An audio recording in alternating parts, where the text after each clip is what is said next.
Senators, let us not waste time on this matter. Let us get down to business. Senator Wambua, you have had your chance to speak on this particular issue. I have directed on how this matter is going to be handled. Let's leave it there. So let us dispense with these two questions. Then maybe, time allowing, I'll give you an opportunity to continue with your clarifications. Clerk, do we have the CS agenda present? Good. Now, honorable senators, we do have the CS agenda in the House.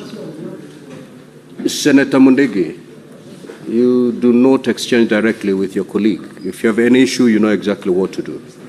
Now, the CS is here to respond to questions number 50 and 76. Number 50 is a question by Senator Catherine Muma. Now, Honorable CS, welcome to the Senate. Since this is the first time appearing before this House and I believe Parliament, I will guide you on the procedure that we ordinarily follow during this question time. Now, the senator who has a question will rise to ask the question. Thereafter, I will ask you to respond to the question. Once you're done responding to the question, the senator who rose to ask the question will have a chance to ask you 2 supplementary questions. Now, the supplementary questions must be related to the primary questions that you'll have responded to. Thereafter, all the other senators will be at liberty to ask further supplementary questions.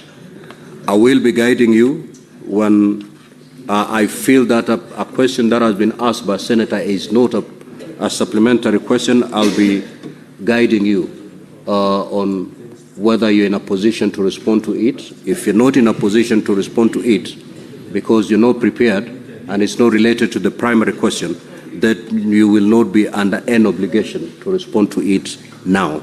However, you may undertake at some later date to supply written response to a question that you feel is not a supplementary question in its nature, but it's important that it be responded to. I will now ask Senator Catherine Muma to ask question number 50. Thank you, Honorable Speaker, for the opportunity to ask this question. Honorable CS, you are welcome to the Senate, and congratulations for going through the processes of being appointed, and the women of Kenya looking up to you to help move the step on matters gender ahead. My question is question number 50 on accessible loans. Since digitization of the exercise initiated, as was initiated in 2023, and could the Cabinet Secretary provide data per county, the number of women groups and individuals who have benefited since inception of the new system? 2, the increase in the disbursement of loans to chamas or small and medium scale enterprises over the last 2 financial years. 3, the increase in the onboarding of new chamas into the funds database since the inception of the digital system. And 4, number of groups that have dropped out of the fund due to challenges they encountered during onboarding in the new system, and what the ministry is doing to restore them.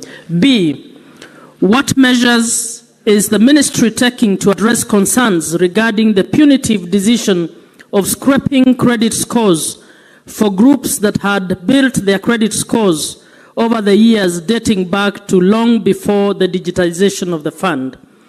And C, what is the ministry doing to ensure that women entrepreneurs who wish to do businesses out of chamas are not discriminated against when it comes to accessing Women Enterprise Fund loans? Thank you. Honorable CS, you may now proceed to respond. for the years dating back to long before.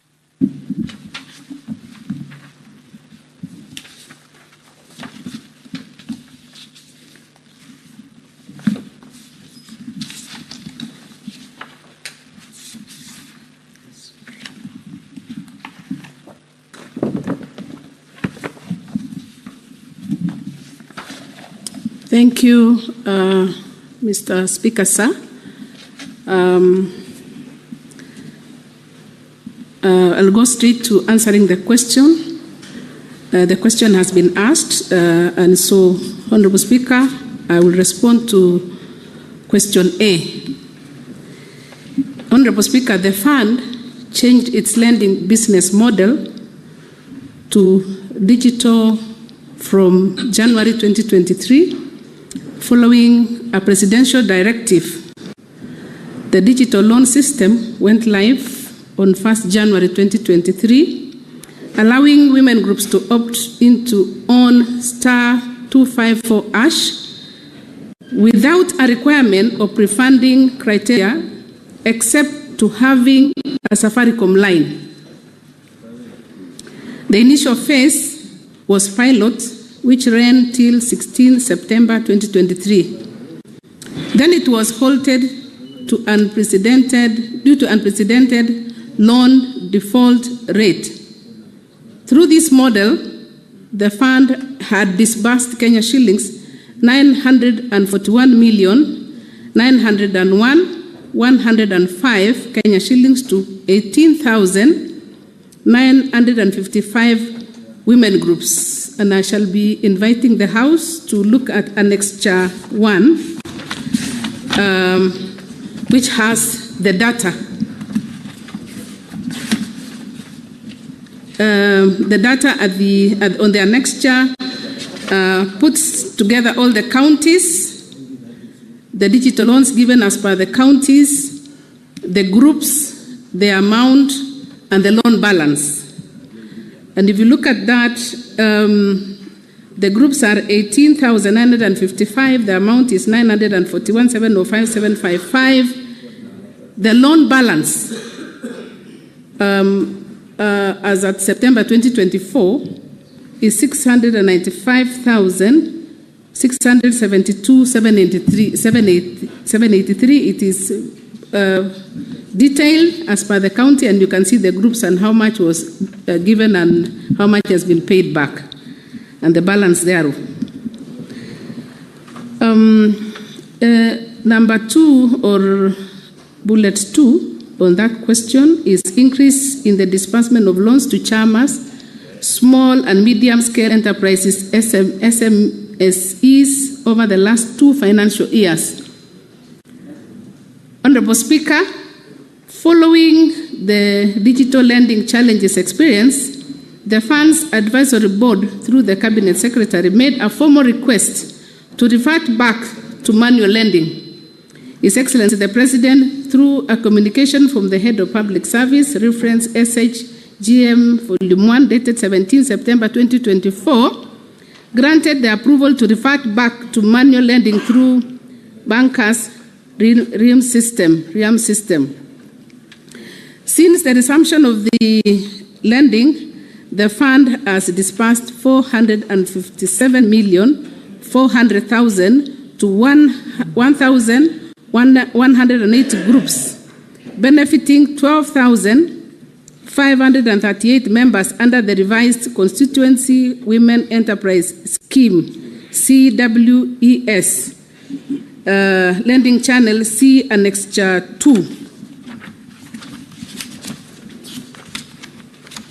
The Annexure 2 is there at the back. That is again as per the counties. There's 47 counties of Kenya. So, and the groups, the number of members, and the approved amount is tabulated there very clearly.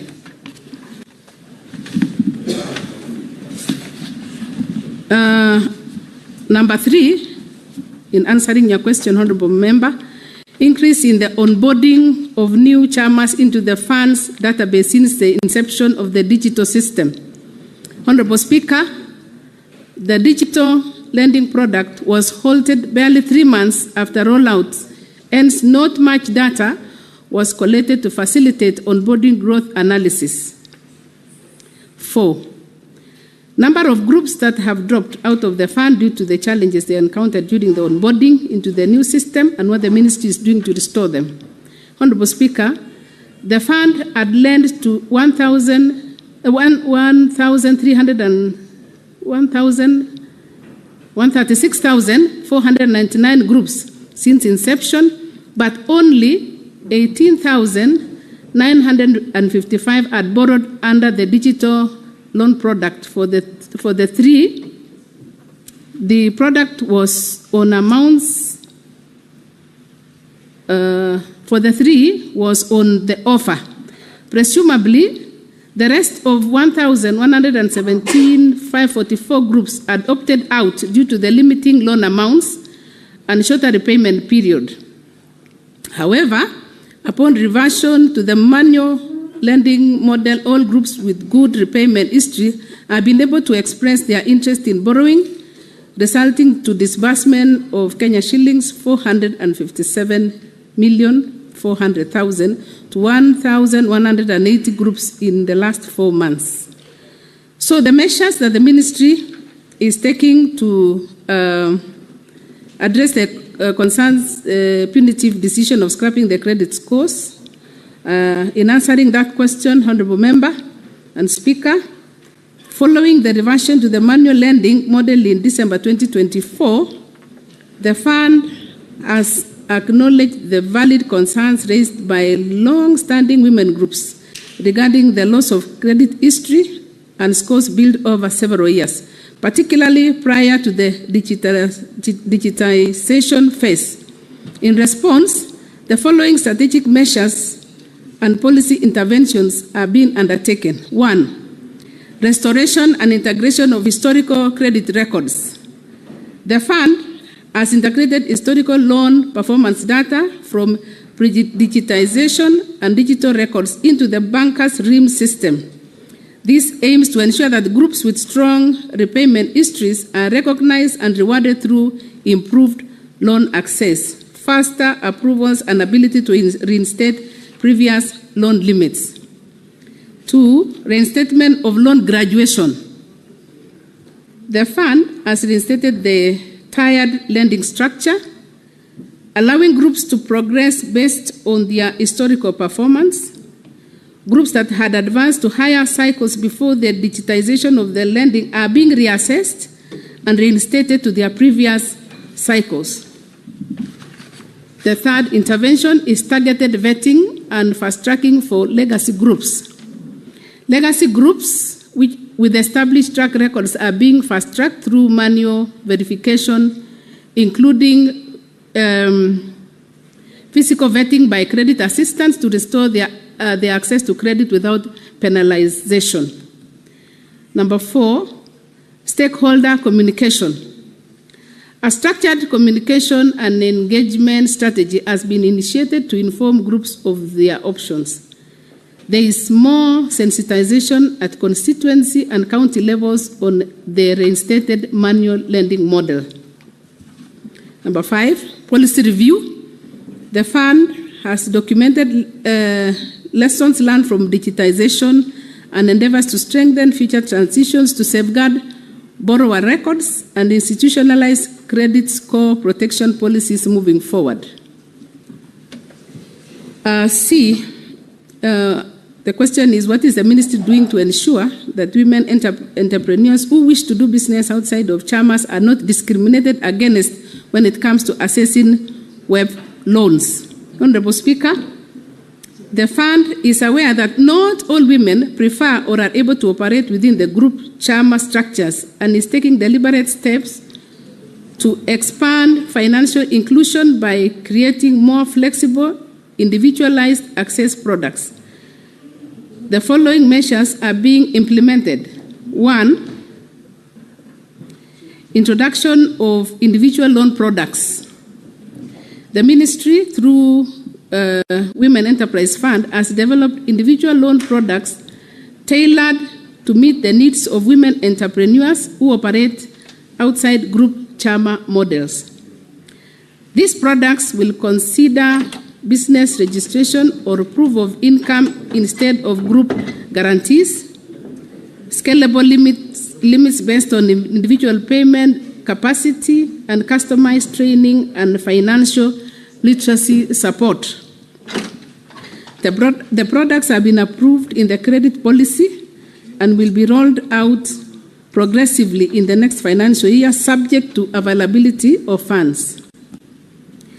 2, policy framework to expand beyond group lending. The credit policy has been reviewed to diversify WEF's lending portfolio beyond the traditional group-based constituency women enterprise schemes model. This new framework will incorporate hybrid lending structures, including business loans, agricultural loans, and asset financing loans. The third intervention in that group, in that question, is capacity building for individual entrepreneurs.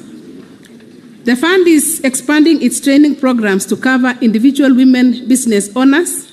These include modules on business management, record keeping, and loan application readiness, and transitioning from informal to formal entrepreneurship.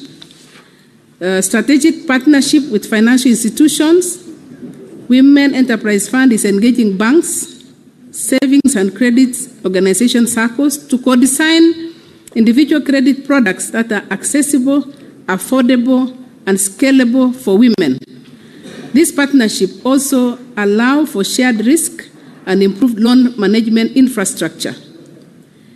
5, stakeholder consultation and feedback mechanisms. Regular public participation forums and stakeholder engagement sessions are being held to understand the evolving needs of women entrepreneurs. Feedback is being used to inform the development of inclusive products. Honorable Speaker, the fund is committed to eliminating structural barriers to credit for all women, whether in groups or as individuals, by broadening its approach and product range.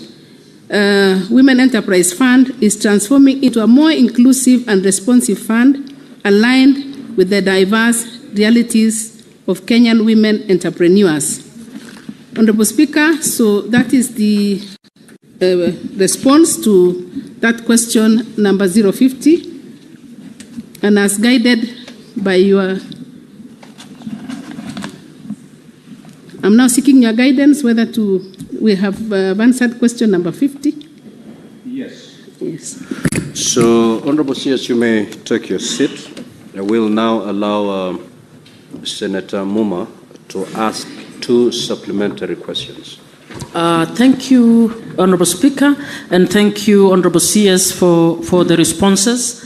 Clearly, I think there is a lot that's happening around WEF that has potential, and I think we will be engaging a lot more in order for us to be able to advise women around this fund. My first supplementary question is hinged on the fact that economies are going digital, and I would want to know why the digitization exercise did not go well in regard to this particular fund. Secondly, I would like to know what is the highest amount lent and defaulted on, and by whom? Thank you. Honorable CS, you may proceed to respond.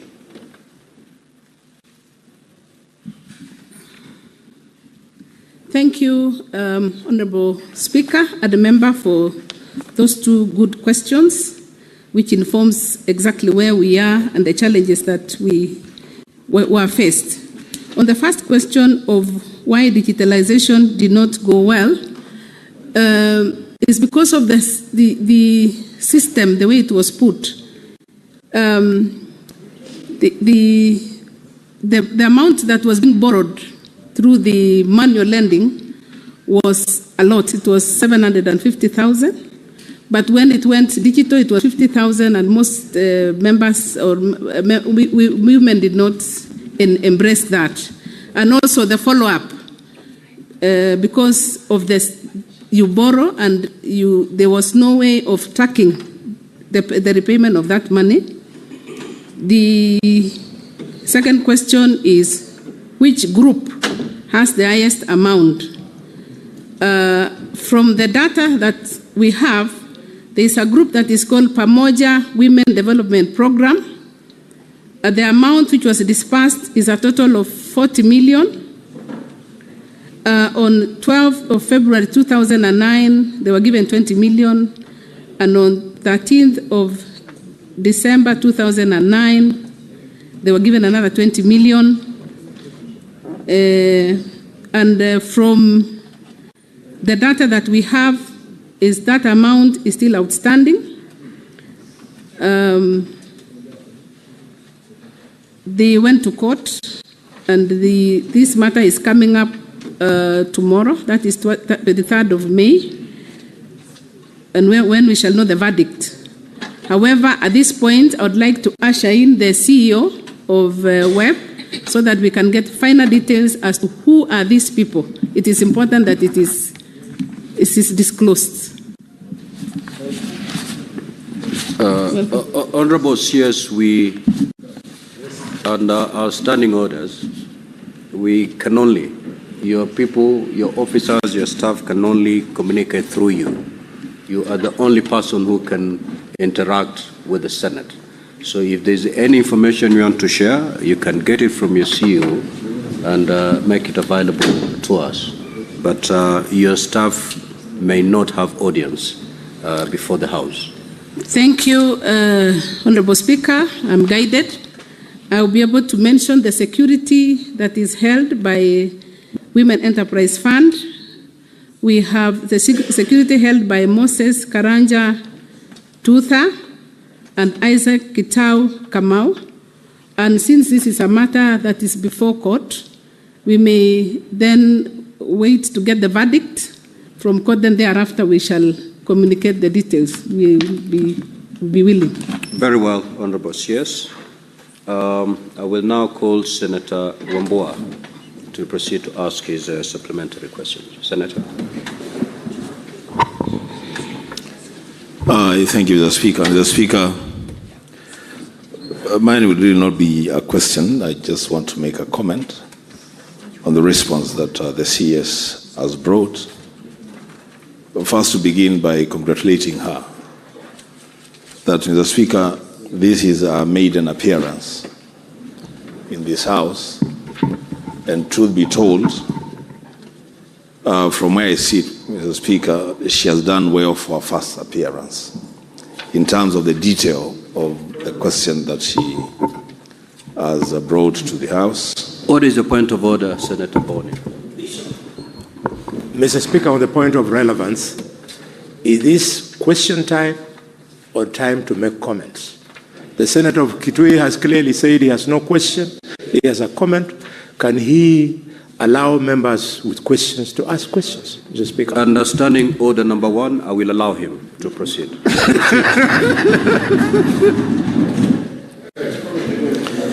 Thank you, Mr. Speaker. Mr. Speaker, what I do with my question time is my business. It's not the business of the Senator of Kakamega. As Mr. Speaker, I will proceed to make my comment that I have seen CSs who have appeared before us before, and they have been all over the page with all manner of explanations and no detail. This lady, I must say it, the Senator of Kakamega, she has done a good job. And especially given the situation that she finds herself in, she has done a good job. We are human. We must not behave like people who don't know don't know our history. This lady is mourning her husband, who was your colleague. It is time to encourage her, and there will be opportunity, Senator Kakamega, to dig in and push. For now, it is to give her some strength and comfort that, Madam CS, you have done well. This house, this is the house where your husband used to sit. He was our colleague. And we want to tell you, continue in that spirit and be strengthened. I thank you, Mr. Speaker. The Senate Majority Leader. Mr. Speaker, I have a question to the Minister with regards to her answer on individual loan products to women. Women entrepreneurs, Mr. Speaker, face very serious challenges.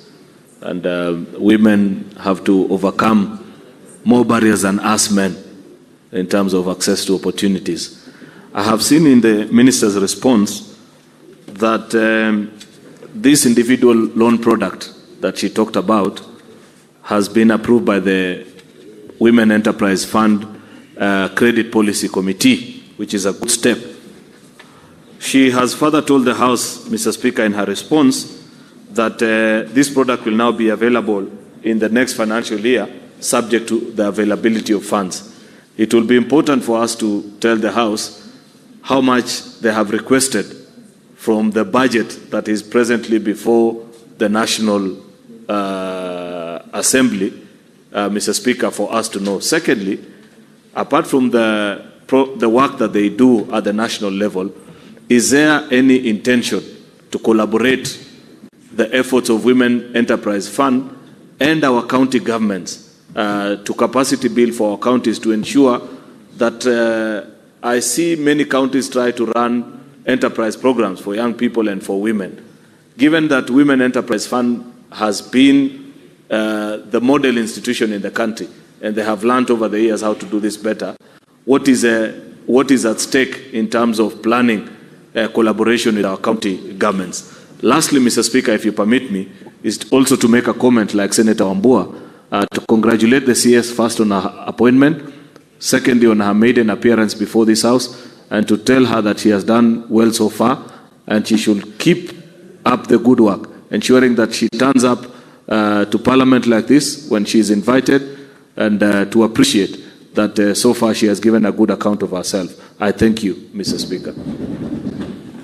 Now, Honorable CS, just note down those questions because you'll take some more from Honorable Senators. The Honorable Senator Kavindu.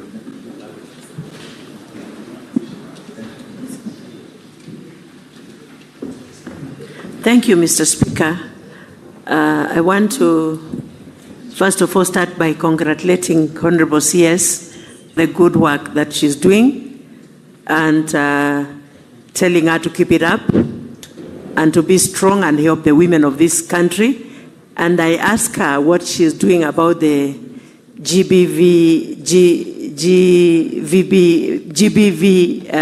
in Machakos, if we have any houses she's planning to build in Machakos as a rescue centers for gender-based violence, women and girls.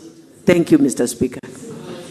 Now, Honorable CS, that is not a supplementary question because it's not related to the primary questions. However, if you're in a position to respond, you may, but you're not obligated to respond to it now. Senator Kathuri Murungi.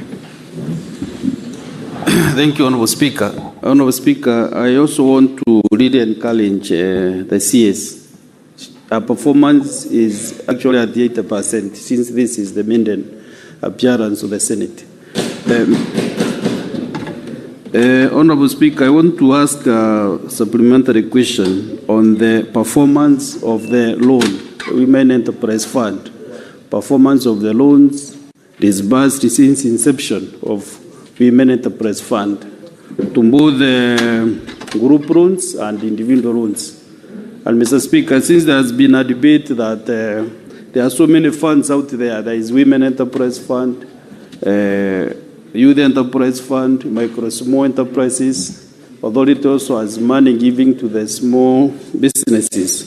So whether the CS is comfortable, whether she supports corrupts of all these funds so that we can have one fund which is administered across board so that, Mr. Speaker, we don't have so many funds across the country or in government, or others in support the corrupts of all these funds. Thank you. Senator Karenyamu.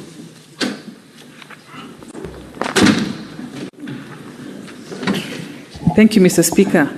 I just want to join my colleagues in congratulating the CS and tell her that her work is cut out for her. Of the women of Kenya, our expectations are very high on this docket, on her docket. We want her to think about her legacy and the impact this position is going to have on the women of Kenya, and to ignore the noise because public work can attract a lot of noise, but we support you. And anytime you need us to help you with any legislative proposal you may have, we are here to support you. Thank you.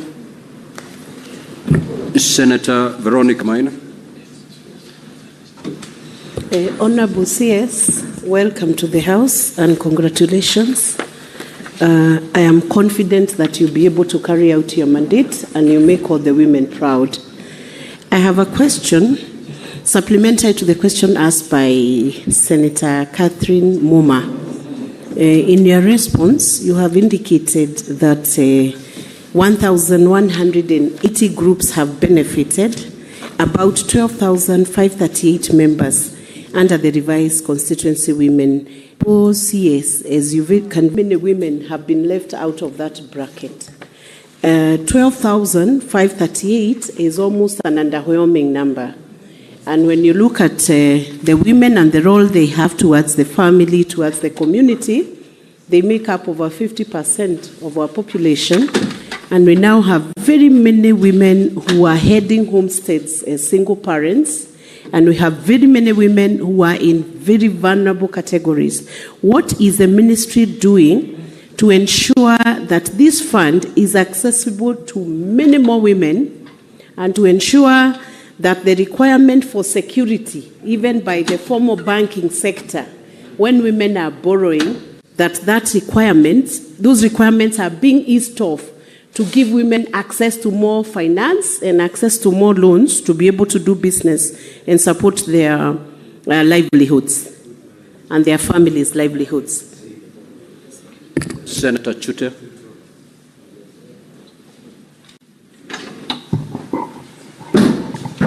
Thank you very much, Honorable Speaker. Honorable Speaker, let me take this opportunity to thank the CS for appearing before the Senate today, and also congratulate her for her appointment. And I wanted to tell Madam CS, the seat I am sitting on today was being occupied by Senator Cheptumo earlier. And your response was very good. Somebody gave you 80%. I'm giving you 90%. I have only one question. Madam CS, we had women from Marsabit who were trained about 6 months ago, from 6 months ago up to maybe a year. And I want you to visit Marsabit, if possible, and see how we can help the women of Marsabit County. As you are aware, Marsabit County is one of the most poorest counties, among the most poor counties in this republic. Kindly, karibu sana to Marsabit. Thank you very much, Honorable Speaker. Senator George Mbugua. Thank you, Speaker. CS, I would like you to tell this House what specific interventions your ministry has done to help women with disability access these loans on the digitized platform, and how many groups for women with disabilities have benefited. Thank you. Today I'm seeing the members of the House being very amicable and welcoming you to this House very amicably. But I must say that we as a House, in our oversight role, have faced a lot of challenges with a few CSS who sometimes are contemptuous to this house in terms of sometimes not honoring the invitations of this house. So I want to wish you the courage to veer from that path, even as you take this new role, that when we invite you to this house, I hope that the partnership will be that you also honor this house more than some CSS have done before. But that said, I just wanted to have a quick follow-up question. We had, as the CS in charge of cooperatives, and we were looking at the ASLAS fund, I think last week. And one of the challenges that we had was that there is no framework that is clear in terms of proper follow-up on people paying for these monies. I wanted to ask you on this particular fund that you are administering, what is the framework to ensure that people actually do abide by being able to pay back where it is required, and making sure that there's an evaluation framework for the impact of those funds with these women? What are the metrics you're using to evaluate that this money is placed in a place that is ensuring that the return on investment on those funds as a government? Thank you, Mr. Speaker. Honorable CS, you may now proceed to respond.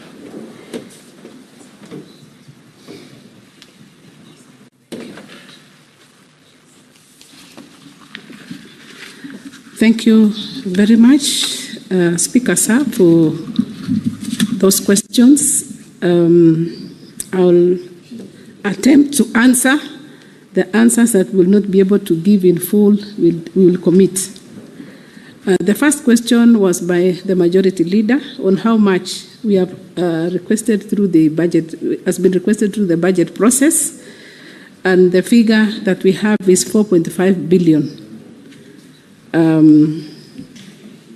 That is the amount. If approved and given, then it will be able to push this agenda. And the other issue is about the county collaboration.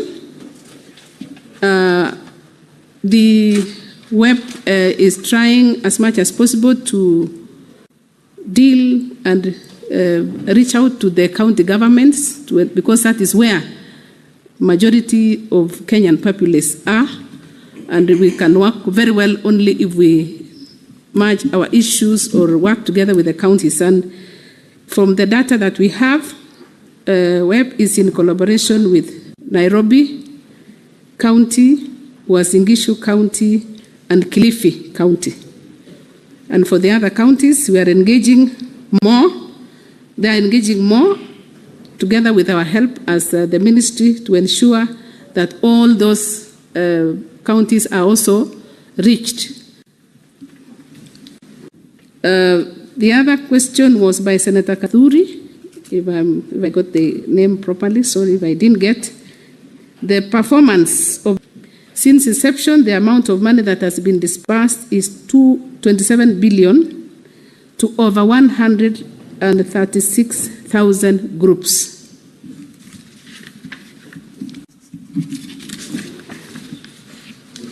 The question, one of the questions which was asked was whether we support the merger.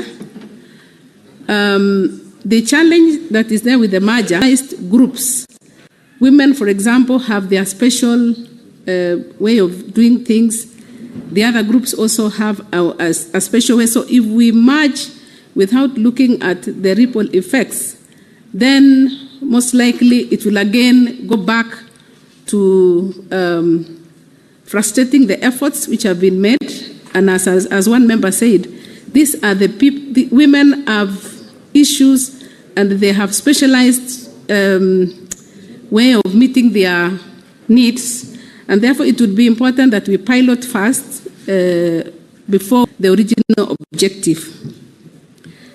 Senator Veronica Maina asked about the security that the groups are supposed to have.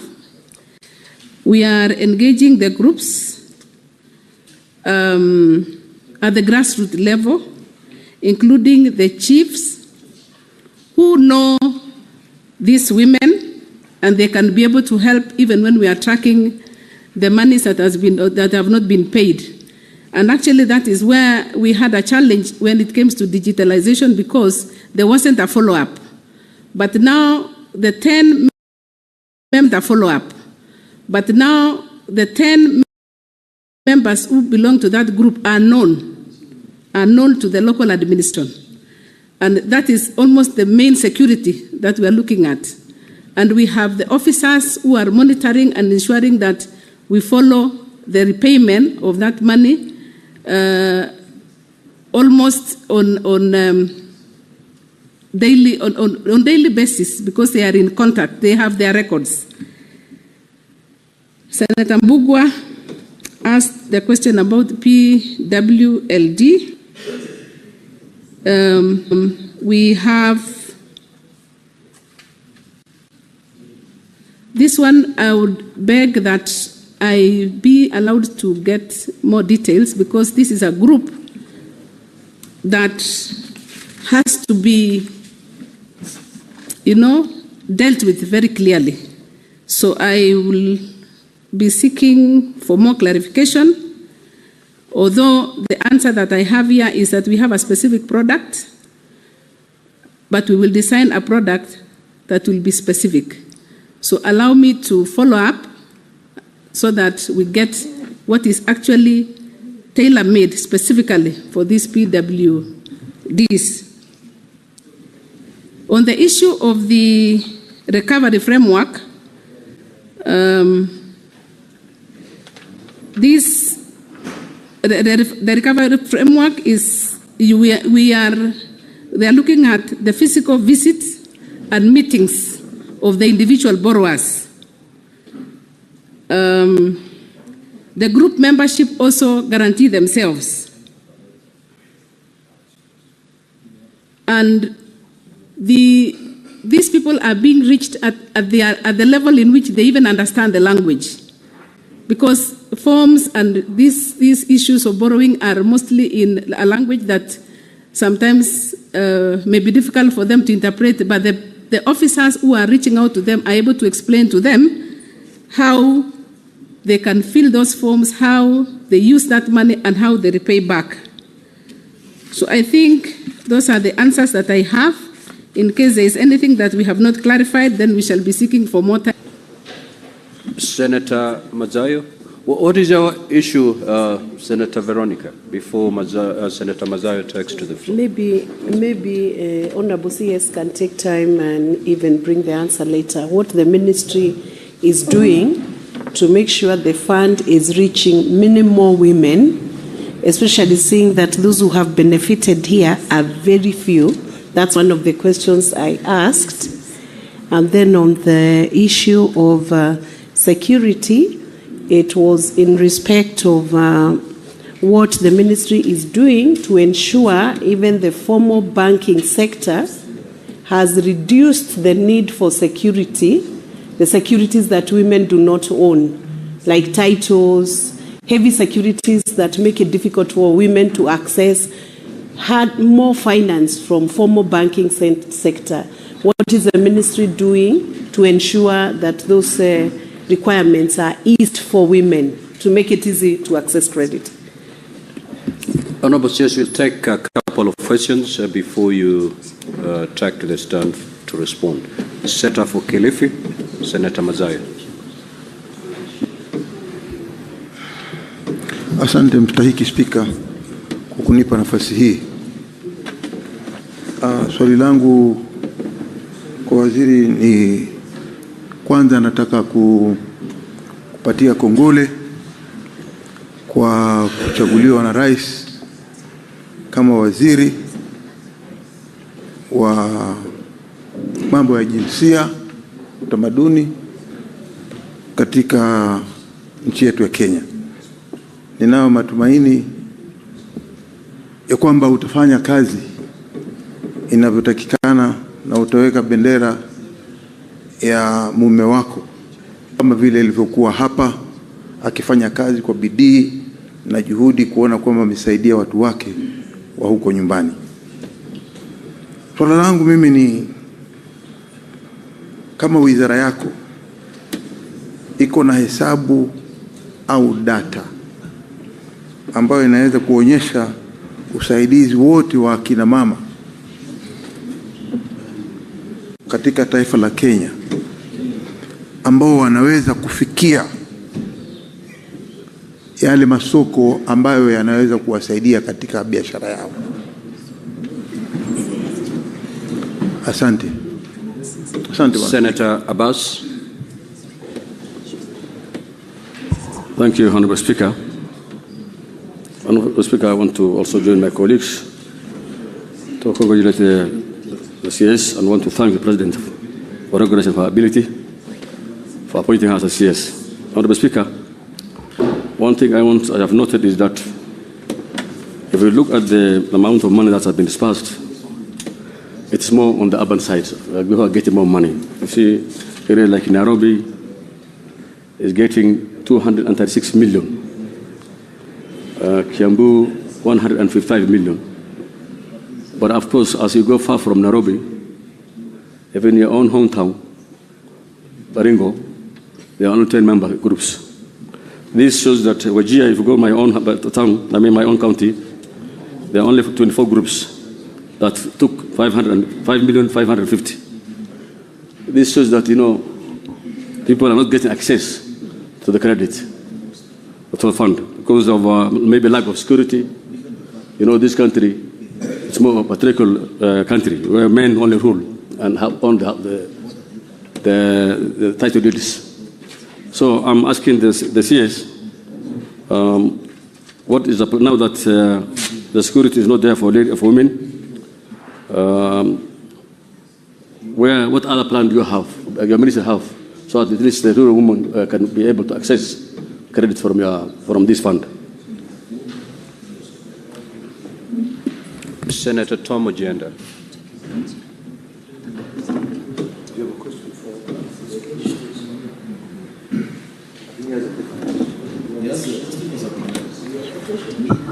Yes, Mr. Speaker, I have a question. My question is question number 76. No. Senators, kindly be attentive as we move forward. Senator Kisang.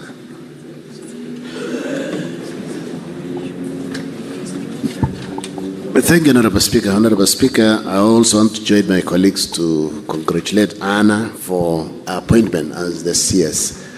Honorable Speaker, as my colleagues have said, maybe the CS needs to also do some more of civic education in the rural counties so that more of our women may take these particular funds to at least empower them economically, especially in the groups, so that they can develop. Honorable Speaker, I remember when I was the MB for Marakwet West, we worked very closely with the ministry to ensure more groups and also assist them to basically undertake projects that are more viable, that will give them profit. So that's what we just want to ask her to maybe focus and go to use the officers on the ground to assist our women groups so that they can be empowered. Honorable Speaker, also, maybe as a government they need to look at the Women Enterprise Fund and the Youth Enterprise Fund and the ASLA Fund. Is it possible, maybe at some stage, maybe it's good to merge them together into one serious empowerment fund to assist the youth and the women and the BWDs. Thank you, Honorable Speaker. Honorable CS, you may now proceed to respond.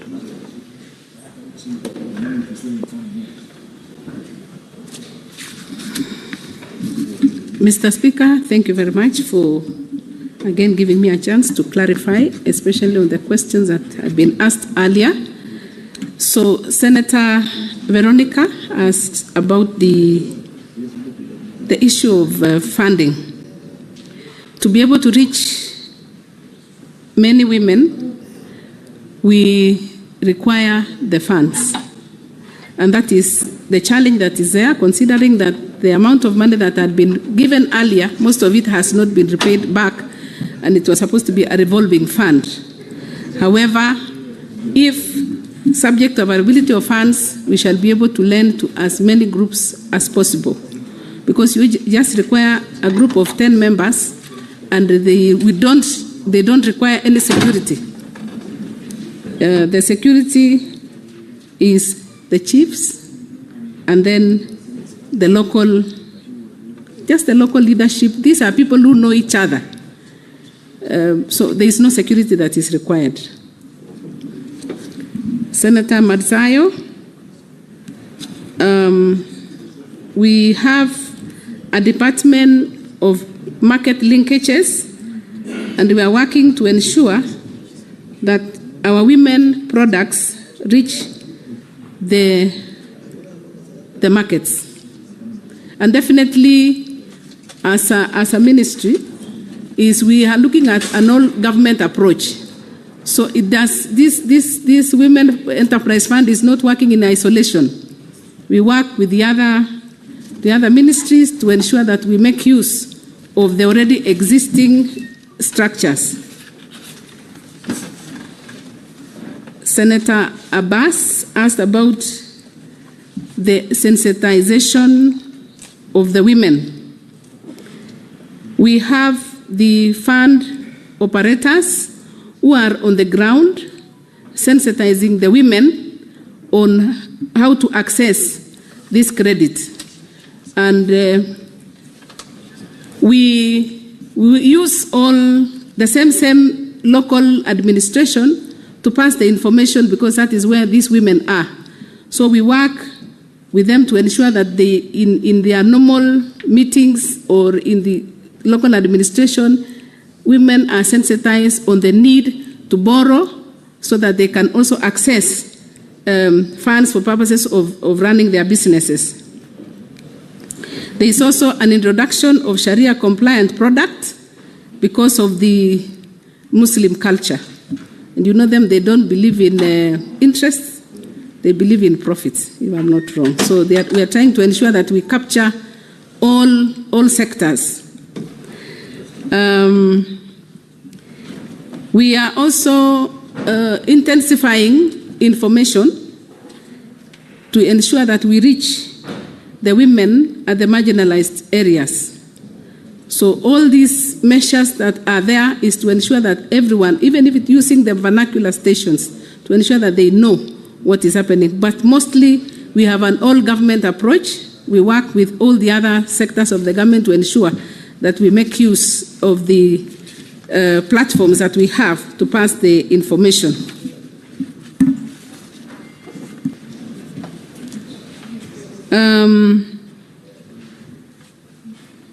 I can't quite remember the question that was asked by Senator Abbas.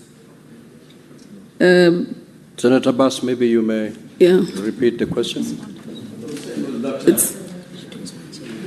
The rural areas don't have title deeds. Yes. And mostly in Kenya, actually women don't own many properties. They are more of a particular country. It's only men who own most of the titles. So is there any other way that measures that can be used for the women to access the fund? Thank you. Thank you, Senator. I think that is a question that then I will just re-emphasize that the Women Enterprise Fund, we don't ask for security. Security is just the local administration and their own groups because they know each other. And the officers who are there to ensure that they monitor and they remind them. Sometimes it is not that they don't want to pay. It is because monitoring. That is why digital could not work. But this one for borrowing, we have their data and they are being carried out at the constituency. And the women are being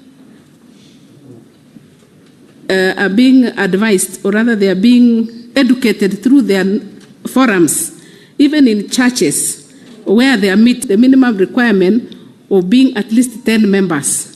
So, and I know most of the places, the marginalized communities, some of this information has not reached out to them, but that is exactly what we shall be endeavoring to do, to ensure that we reach out in all forums that they are available, to ensure that they get to know that this facility is available and they should make use of it. Thank you very much. Senator Olakina. Thank you, Mr. Speaker. Let me begin by congratulating the newly appointed Cabinet Secretary. I was with her in Narok last week, or is it 2 weeks ago? And my question to you, knowing that you're the new kid on the block, and women demands a lot from you. I've listened to on this issue of women access to that money. Are you in a position to devolve? Because I'm imagining of a woman in Baringo or a woman in Narok County in Mosiru who cannot be able to access through the phone, who also is not able to come to Nairobi. How is that woman going to know that there is money that she can be able to apply, either individually or through a group? Thank you, Mr. Speaker. Honorable CS, you may proceed to respond.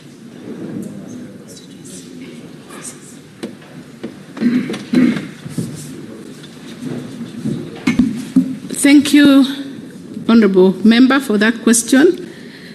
If you remember in my answer, initially we said this issue of digital borrowing has been almost vacated.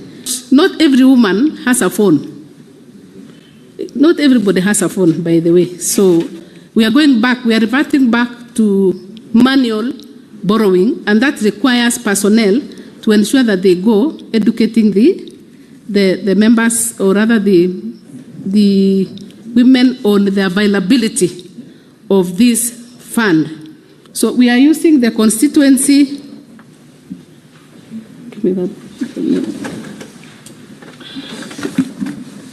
We have officers at the constituency level who are tasked with that role of ensuring that they educate the members on the availability of that fund. And when we talk about constituencies, that is where they are. And we have an officer who is actually educating them at that level. Then that information, with time, maybe progressively, with time it will reach out to them.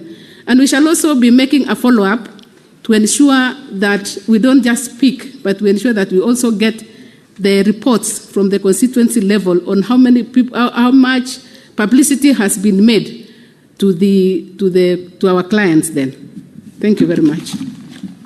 Thank you, Honorable CS. I will now allow the Senator for Kisumu, the Honorable Professor Tom Ojenda, to ask question number 76. Honorable Senator, you may proceed. Thank you, Mr. Speaker. Today I want to ask the question from this desk.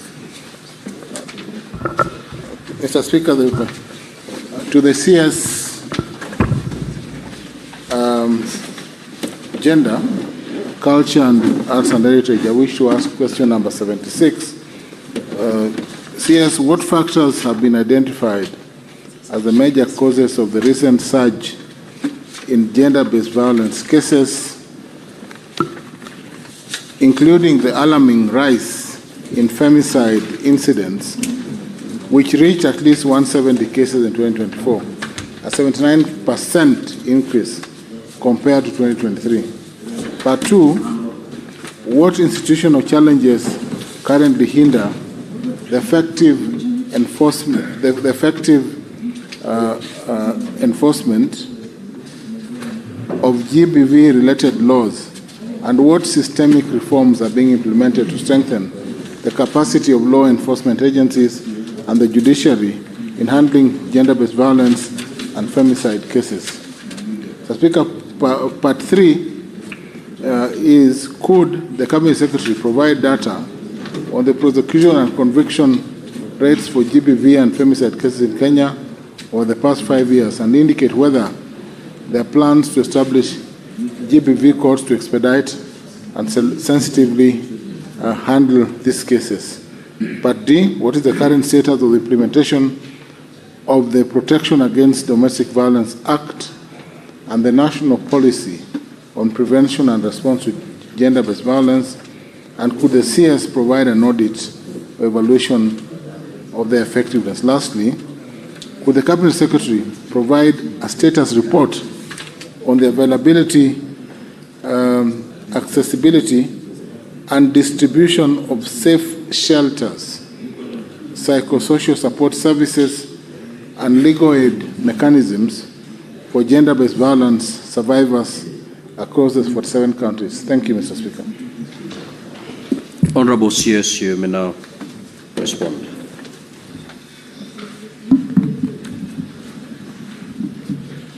Thank you, Honorable Speaker and member, for that question.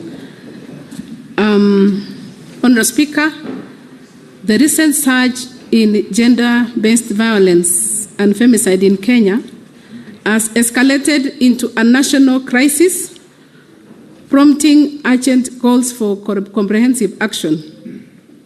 Between August and October 2024 alone, at least 97 women were killed in gender-related murders. Addressing this multifaceted crisis requires a concerted effort to challenge societal norms, strengthen legal frameworks, and provide comprehensive support to survivors. Only through systemic change and sustained commitment can Kenya hope to reverse the rising tide of GBV and femicide. In cases of gender-based violence and femicide, increased cases of GBV and femicide are driven by a complex mix of social, economic, cultural, legal, and institutional factors. And below are the contributors. Contributor number one in the list is socio-economic factors. We live in a patriarchal society, and patriarchal norms and gender inequality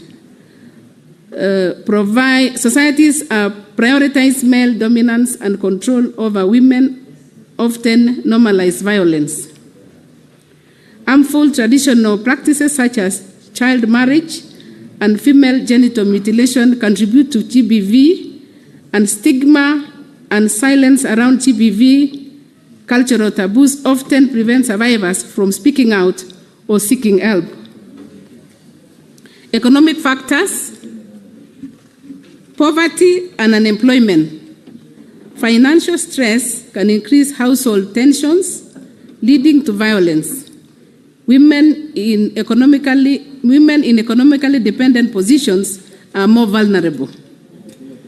And economic disempowerment of women limits women's ability to leave abusive relationships or report violence. Legal and institutional gaps. Weak enforcement of GBV laws.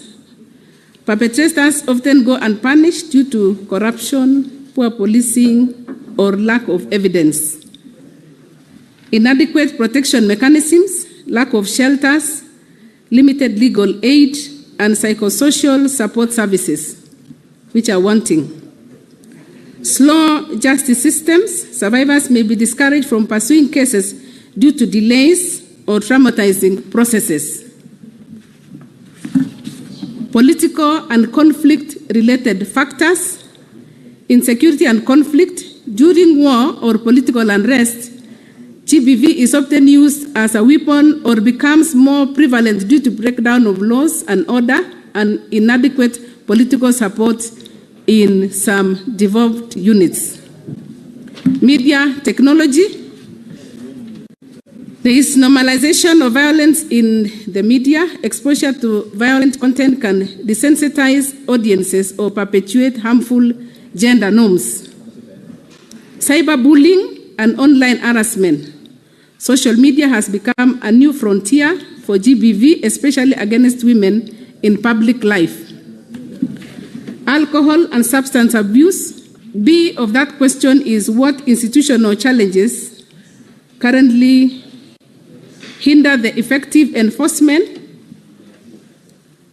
of GBV-related laws, and what systemic reforms are being implemented to strengthen the capacity of law enforcement agencies and the judiciary in handling GBV and femicide cases. Honorable Speaker, GBV remains a pervasive human rights issue in Kenya, affecting women, men, and children across all socioeconomic backgrounds. Despite the existence of progressive laws such as the Sexual Offences Act 2006, the Protection Against Domestic Violence Act 2015, and various provisions in the Constitution of Kenya, the enforcement of these legal frameworks continues to face the institutional challenges undermine efforts to protect survivors, hold perpetrators accountable, and deter future incidents of gender-based violence. Addressing these systemic issues is crucial for achieving justice and fostering a society free from violence and discrimination. Honorable Speaker, the institutional challenges include, and I emphasize, 1, weak coordination among government agencies.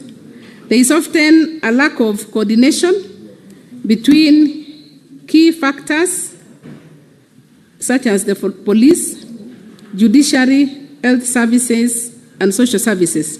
This fragmentation results in inconsistent responses and delays in case processing and inadequate survivor support. 2, inadequate capacity and training of law enforcement officers. Many police officers, prosecutors, and judicial officers lack specialized training in handling GBV cases. This leads to mishandling of evidence, insensitive treatment of survivors, and poor case outcomes. The third challenge is limited resources and infrastructure. Critical institutions such as police stations, gender desks, shelters, and forensic labs are under-resourced. This limits their ability to respond effectively to GBV incidents, especially in rural and marginalized areas. Corruption and impunity. Corruption within the justice system often leads to their dismissal or manipulation of these cases. Perpetrators may bribe officials to avoid prosecution, while survivors may be coerced with withdrawing the cases. Backlog and delays in the judicial system. Kenya's courts are overwhelmed with a backlog of cases, leading to significant delays in the resolution of these matters, and survivors often lose hope or drop cases due to the prolonged wait for justice. Cultural and social norms within institutions.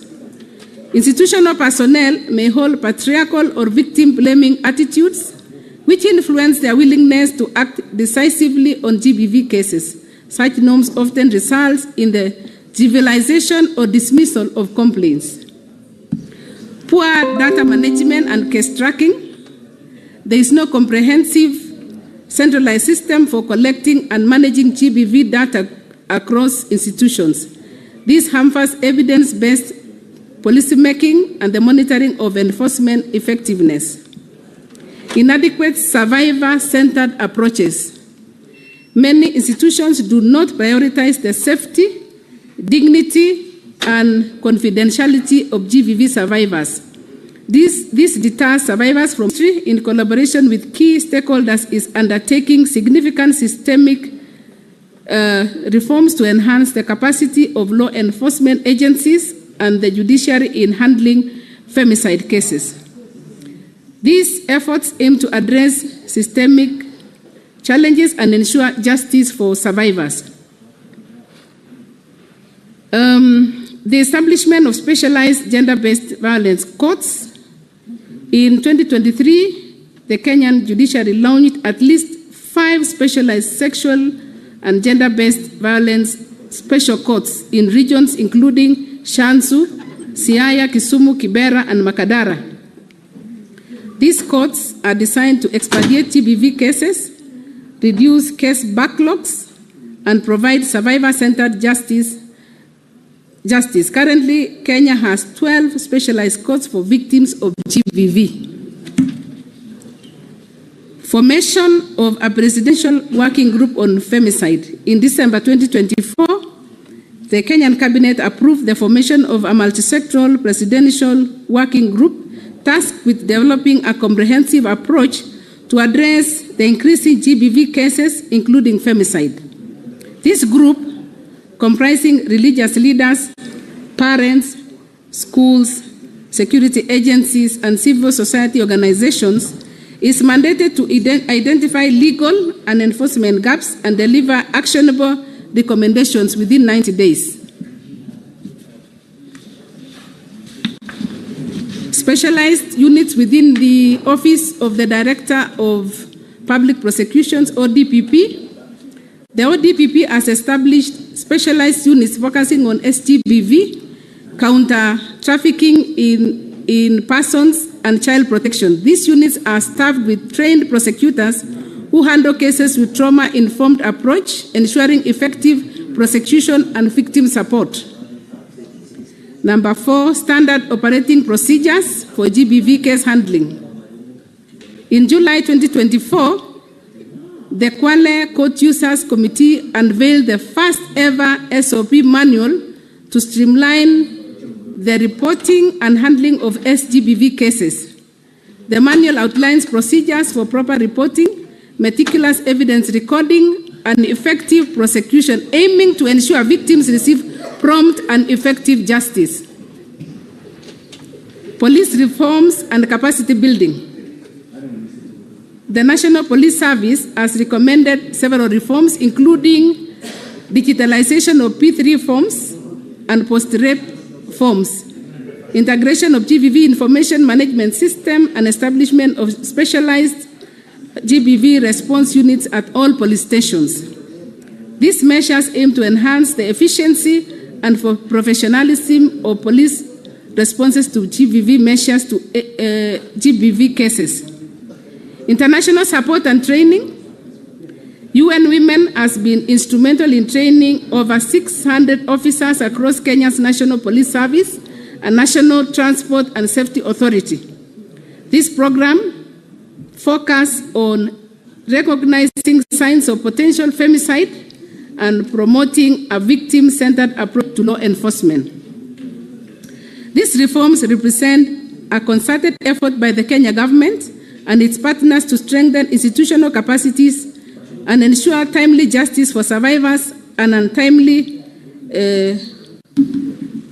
and ultimately reduce the incidence of femicide in the country.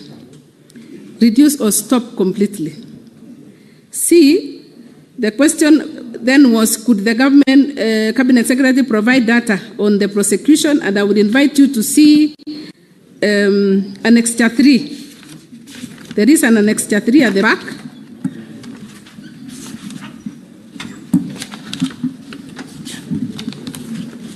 Annexure 3 provides a summary of femicide data in Kenya, and the source, honorable member, of this data is the Ministry of Interior and Administration.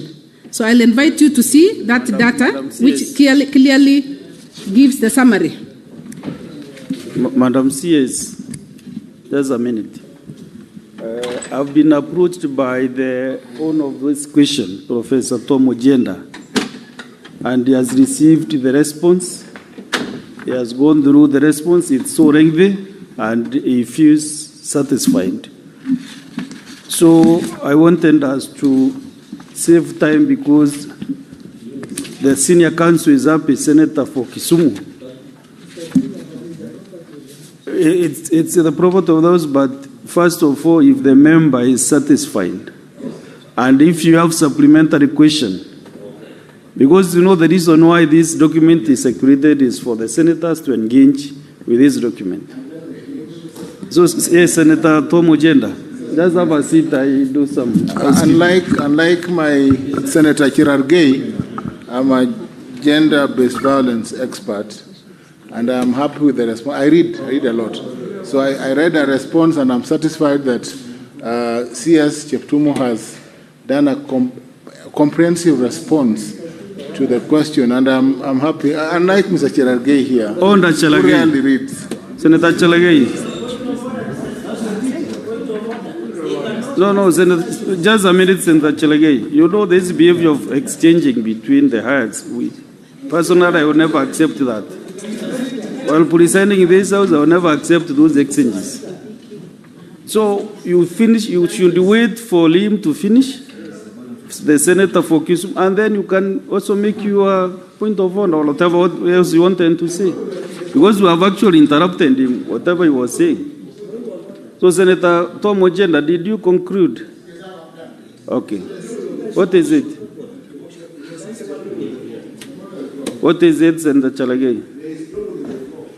Mr. Speaker, is it in order, understanding order 101 on contents of speeches, for Senator Professor Tom Ojenda to allude that I don't read, Mr. Speaker? I have written even books, Mr. Speaker. He is the one who used to force us in class to read his own book. And I read his book from cover to cover on principles of conveyancing, Mr. Speaker.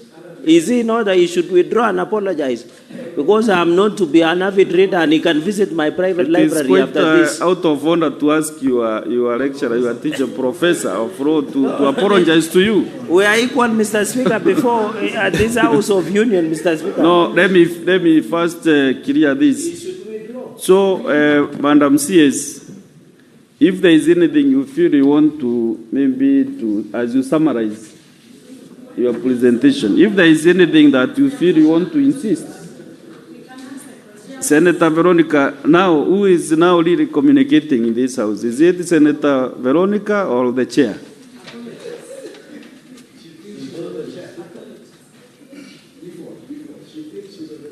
So, Madam CS, if there is anything that you want to comment as you summarize, then we ask a few supplementary questions, then we create more time for the business.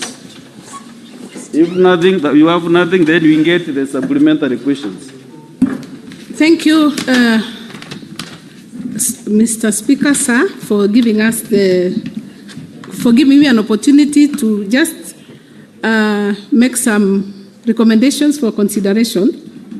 Number one, for the ministry to effectively operationalize protection centers, including polycare, there is need for increased funding.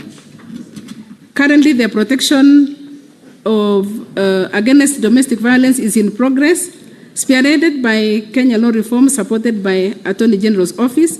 So we are seeking for consideration to be passed as an act of parliament when it has gone through the entire processes. We consider additional funds to operationalize gender-based violence protection centers and GAF.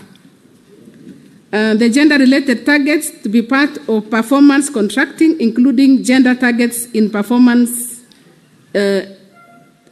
including gender targets in performance contracting. In Kenya, it is crucial for advancing gender equality and fulfilling national and international requirements. Performance contracts compel ministries, departments, and agencies to actively implement gender-related policies and for tracking of the same. So with the gender targets included, institutions are held accountable for translating policy into performance. Contracting is not just a compliance tool to foster equitable, inclusive, and efficient governance. It moves gender equality from rhetoric to results, ensuring government institutions contribute to transformational change for women, men, girls, and boys across Kenya. There is also the establishment of the Survivors Fund as per the Generation Equality Forum in partnership with the private sector. Because once the survivors are let out there, some of them have their harms have been mutilated. So the Survivor Fund will help in ensuring that they have life even after what they have gone through. So those are some of the recommendations that we are bringing on board so that this ministry is supported and this sector is supported, because it really goes to the core of the family. Thank you, Mr. Speaker, sir. Thank you, Madam CS, for the response. So we have a few supplementary questions. One is Senator George Mongai Bugwa. Thank you, Mr. Speaker. I would like the Cabinet Secretary to highlight to us the partnerships which exist between the ministry, the civil society, and the faith-based organizations to strengthen the GVP reporting and survivor support systems. Thank you. Madam CS, just reckon the 4 questions that are ahead of you. Next is Senator Veronica Waheti Nduwati. Thank you, Honorable Speaker. Madam CS, you know we have had a very high escalation cases in femicide, and His Excellency the President has reiterated the government's commitment in tackling GBV. And to this end, an allocation of 100 million was done under Article 223 of the Constitution, and we had a meeting on 20th November 2024 between the ministry and women leaders across the whole country to address this issue. And following that meeting, the women leaders submitted work plans to go across all the constituencies to deal with. Honorable CS, could you guide the House on when this hit this GBV head-on and deal with it from across all the constituencies in Kenya, hoping that the incidences of femicide can be reduced in the country? What is the current position on that fund? Next is Senator Catherine Mweka. Thank you, Honorable Speaker, for the opportunity to ask. Honorable CS, thank you for your responses, but I wanted to just bring to your attention that you are aware of the Nancy Baraza task force, which was put in place because of the rampant issues of femicide. Honorable CS, we don't have a femicide law in this country, so even prosecuting a femicide offense is difficult in this jurisdiction. And so I just wanted to ask, one, how is the ministry bringing together all different actors to ensure that all parameters around GBV and femicide, from the legal, the justice, the social, the cultural, and all are addressed? It's a question, Honorable CS, I know you're just new in office, and I'm asking it just to broaden your thinking so that you as you settle in, it might an approach you might want to look at. Honorable Speaker, allow me just to make one comment. Honorable CS, the gender indicators will never improve unless we acknowledge that gender is a cross-cutting issue that must be discussed on every decision-making table.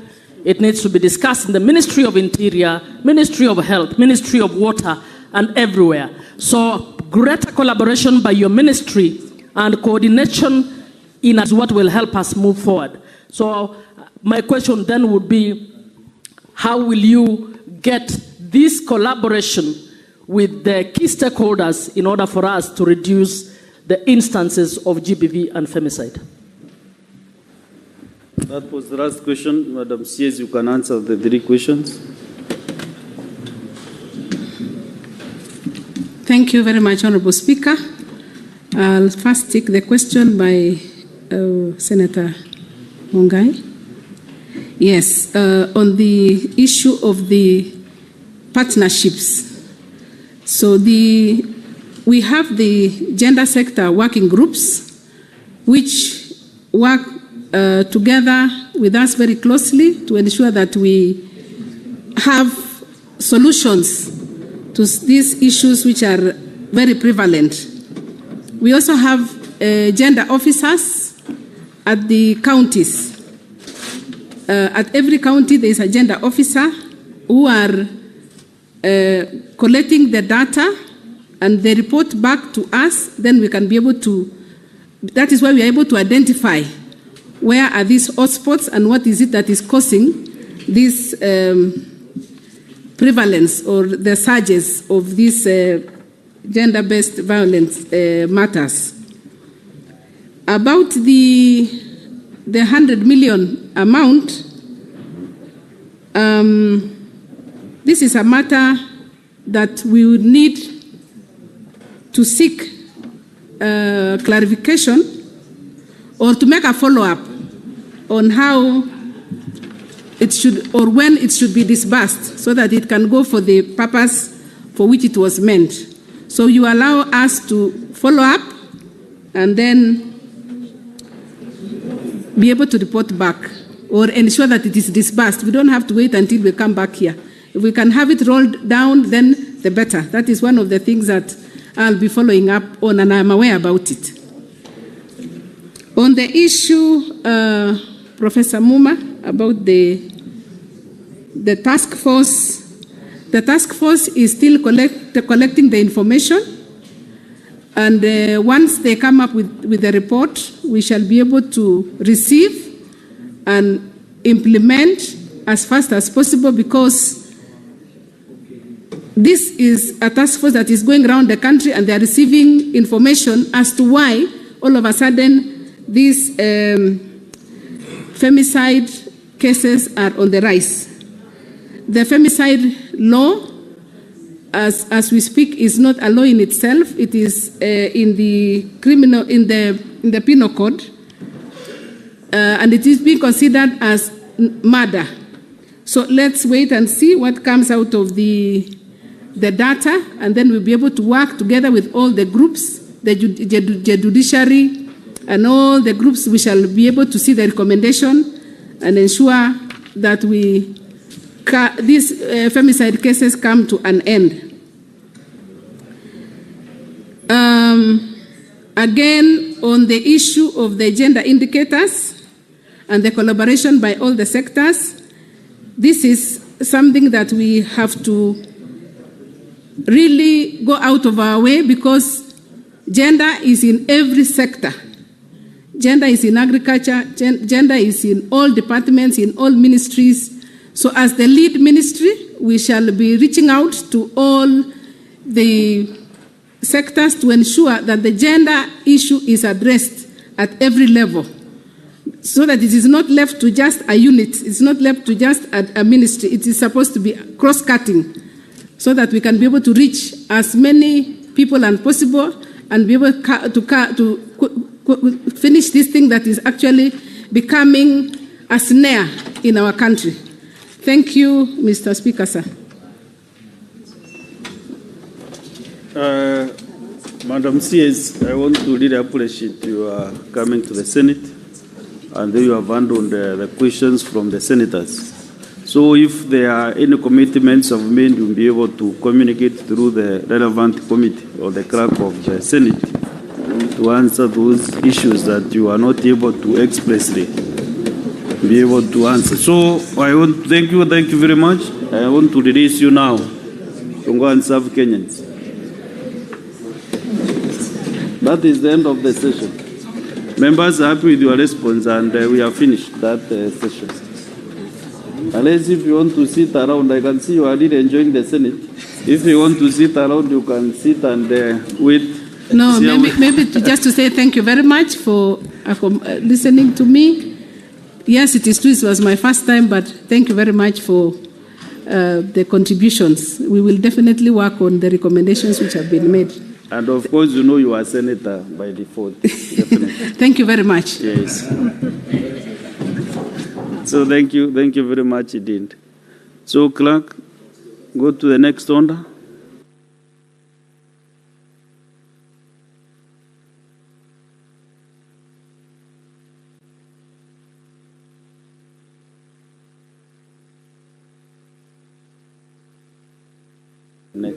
Next order, clerk.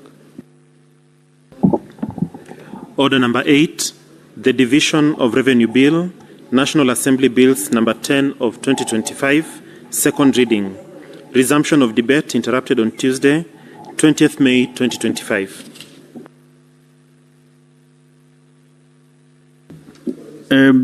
When the business was interrupted yesterday, Senator Gondi Friososi had a balance of 10 minutes. And if he is not around, then he will forfeit that privilege to spend his 10 minutes. Alagay Samson.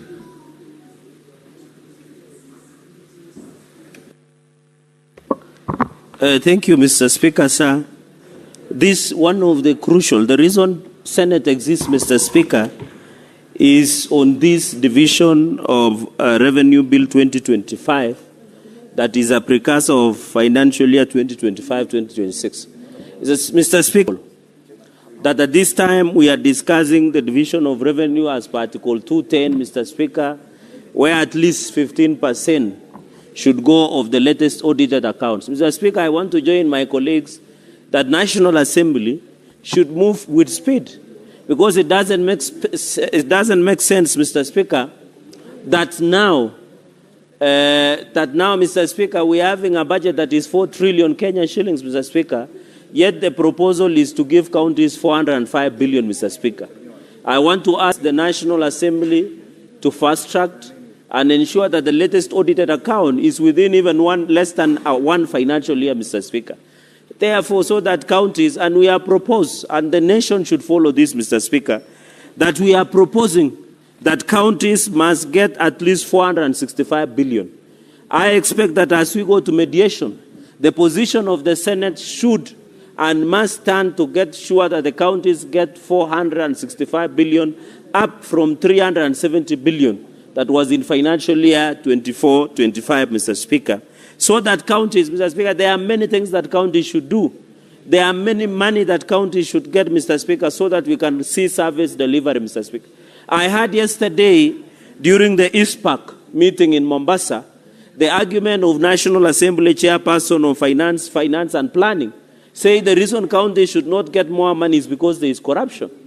But there is corruption everywhere, even in national government and county governments. That is one of the lame excuses that I've ever heard, Mr. Speaker. That the chair of Finance and National Planning yesterday in ISPAC meeting in Mombasa could say counties should not get more money because of corruption.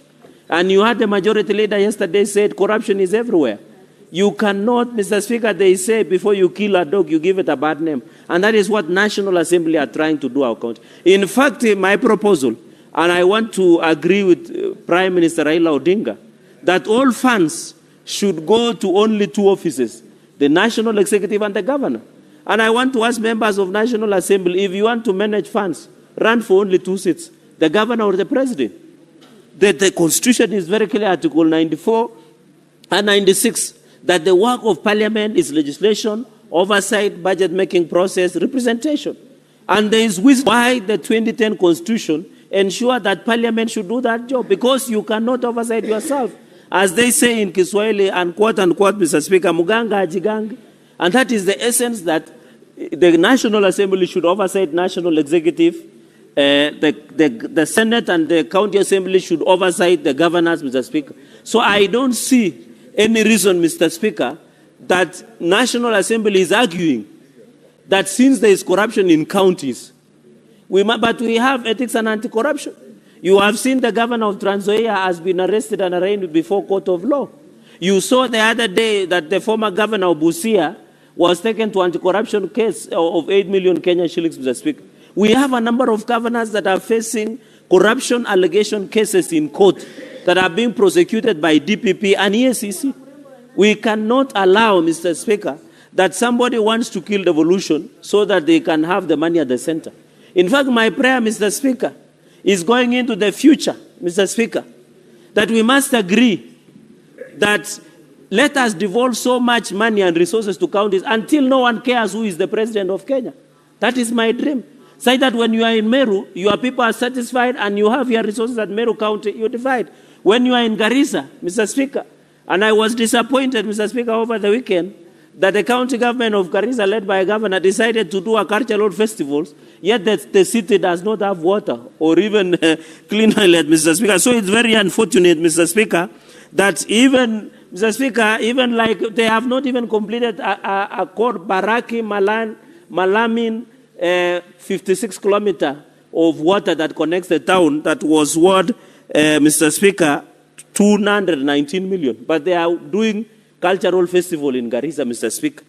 In fact, Garissa County have 17 projects that have stalled that amount to 504 million that are yet to be complete, but they have money, which were millions of shillings that they can do cultural events in Garissa County, Mr. Speaker. They should be called out. Those are the people who are giving a bad name devolution, Mr. Speaker. Those are, in fact, they purchase food worth 34 million to flood victims in Garissa, Mr. Speaker. But that money should be used in a fair and transparent manner so that we see value, Mr. Speaker. Even when we were fixing Meru, Mr. Speaker, by removing the former governor, was to bring order and sanity. So I want to call out governors who give it a bad name, devolution. That is why devolution wants to be killed by individuals, Mr. Speaker. And therefore, Mr. Speaker, we must agree that as a nation, we must agree that money should go to counties to ensure there is value for money, Mr. Speaker. Number two, Mr. Speaker, I have seen that counties from March, April, Mr. Speaker, equitable shareable revenue has got to be dispersed. 74.98 billion is yet to be dispersed. Mr. Speaker, under Article 219, and the CS of National Treasury should be aware of this, that Article 219 says when the money has been dispersed, it should be dispersed without undue delay under Article 219 until and unless stopped under Article 225, Mr. Speaker. That is when the Constitution envisages that money should not be sent to a county when it has been stopped under 225 of the Constitution of the Republic of Kenya, Mr. Speaker. The violation of Article 219, and I remember we didn't sanction the former minister, Ukuri Yatani, over delay of disbursement to counties, Mr. Speaker. Let the National Treasury, I am happy, Mr. Speaker, and I want to congratulate them that they have released the school capitation of over around 22 billion capitation fees for second term to schools. But they must release 74.98 billion to counties that from February, March, and April, Mr. Speaker, so that the functions within counties can be pursued seamlessly, Mr. Speaker.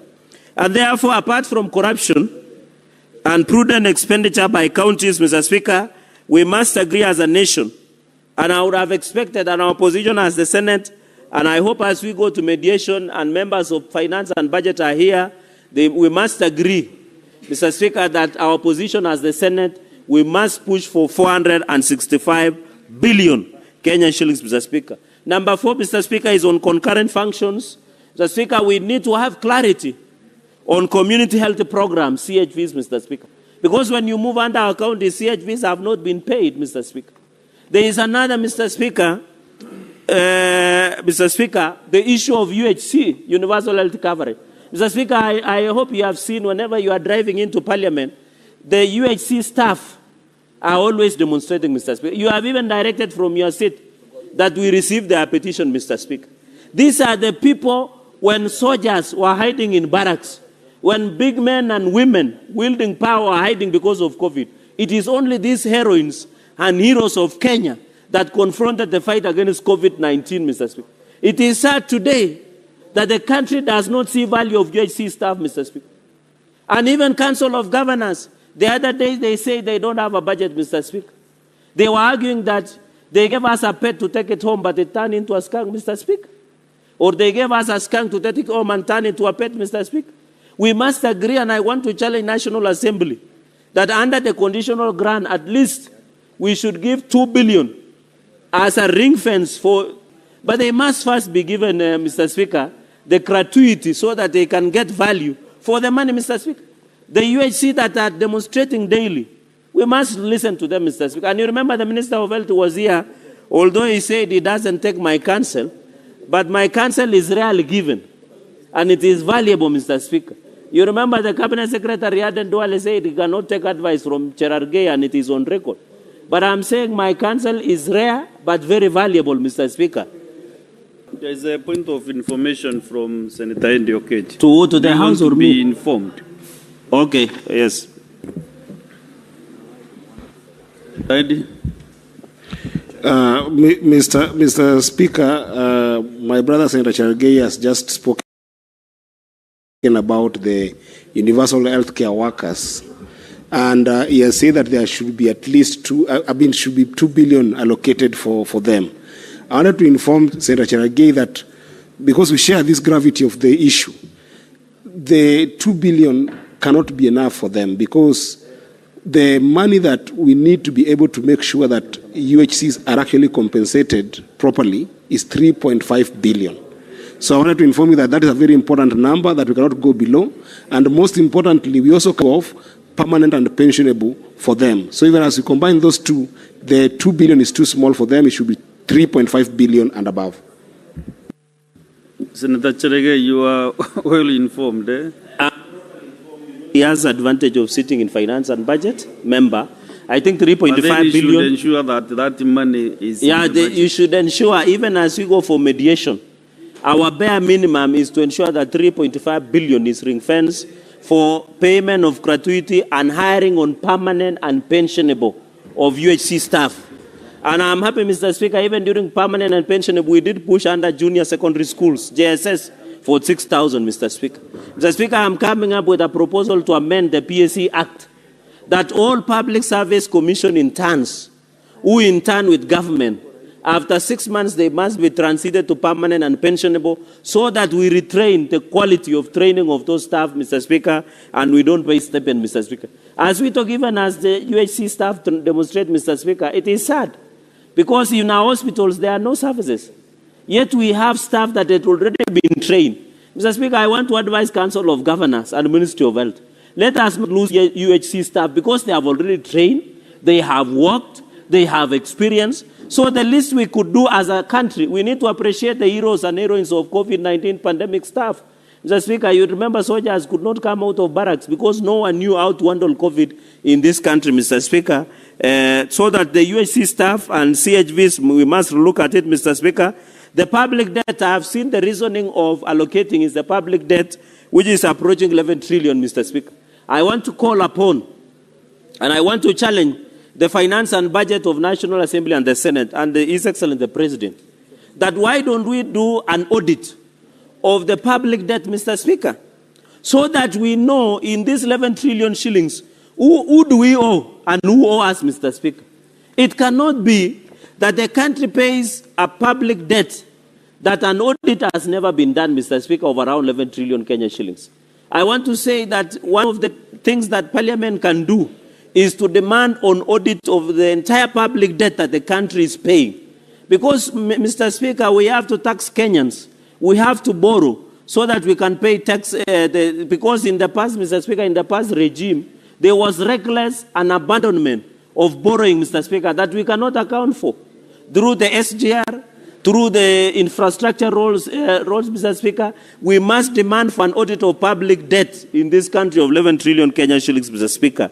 And even, Mr. Speaker, it is very disappointing that most of the businessmen in Meru, in Nandi, in Kilifi, in Narok, in Migori, in Garissa, in Isiolo, are suffering because of lack of the payment of pending bills, Mr. Speaker. It cannot be that the controller of budget is releasing money, yet we have pending bills of 185.446 billion Kenya shillings, Mr. Speaker. You are killing our small business. I remember Senator Kishero was coming up with a bill of startups. How will you support the small businesses in our villages and in our counties if you do not pay pending bill? And you remember the Ladamas motion, Mr. Speaker. We had resolved as a House that the pending bills must be paid. Mr. Speaker, in the last session, the National Treasury issued a circular that counties must give an undertaking of payment of pending bills. But it is sad that the pending bill as of today is 185.46 billion Kenya shillings, with Nairobi leading with over 100 billion Kenya shillings, Mr. Speaker. We must be told where is the money going. When you go to the controller budget, the requisitions have been made. When you come, the pending bills. Mr. Speaker, because we have a problem called voiding of payments, Mr. Speaker, where you take the money to pay X, but they end up paying Y, Mr. Speaker, and we must be told on this public debt, Mr. Speaker. Mr. Speaker, on the issue of equalization fund, under Article 204, that 10 billion, I want to request that the finance and budget must tell the nation what happened to equalization fund. We have been passing time, Nandi is supposed to benefit in Kapchorwa ward, Soba Songo, Mr. Speaker, and Chemelil Chemasa ward, although Terik and Chepteroi ward should be beneficiary in Nandi County. But we are here to get it, Mr. Speaker. I want to challenge that we must also demand a special audit by OAG to look into the equalization fund. And I know Meru is a beneficiary, Kilifi, Mr. Speaker, and many other counties should benefit from equalization fund, Mr. Speaker.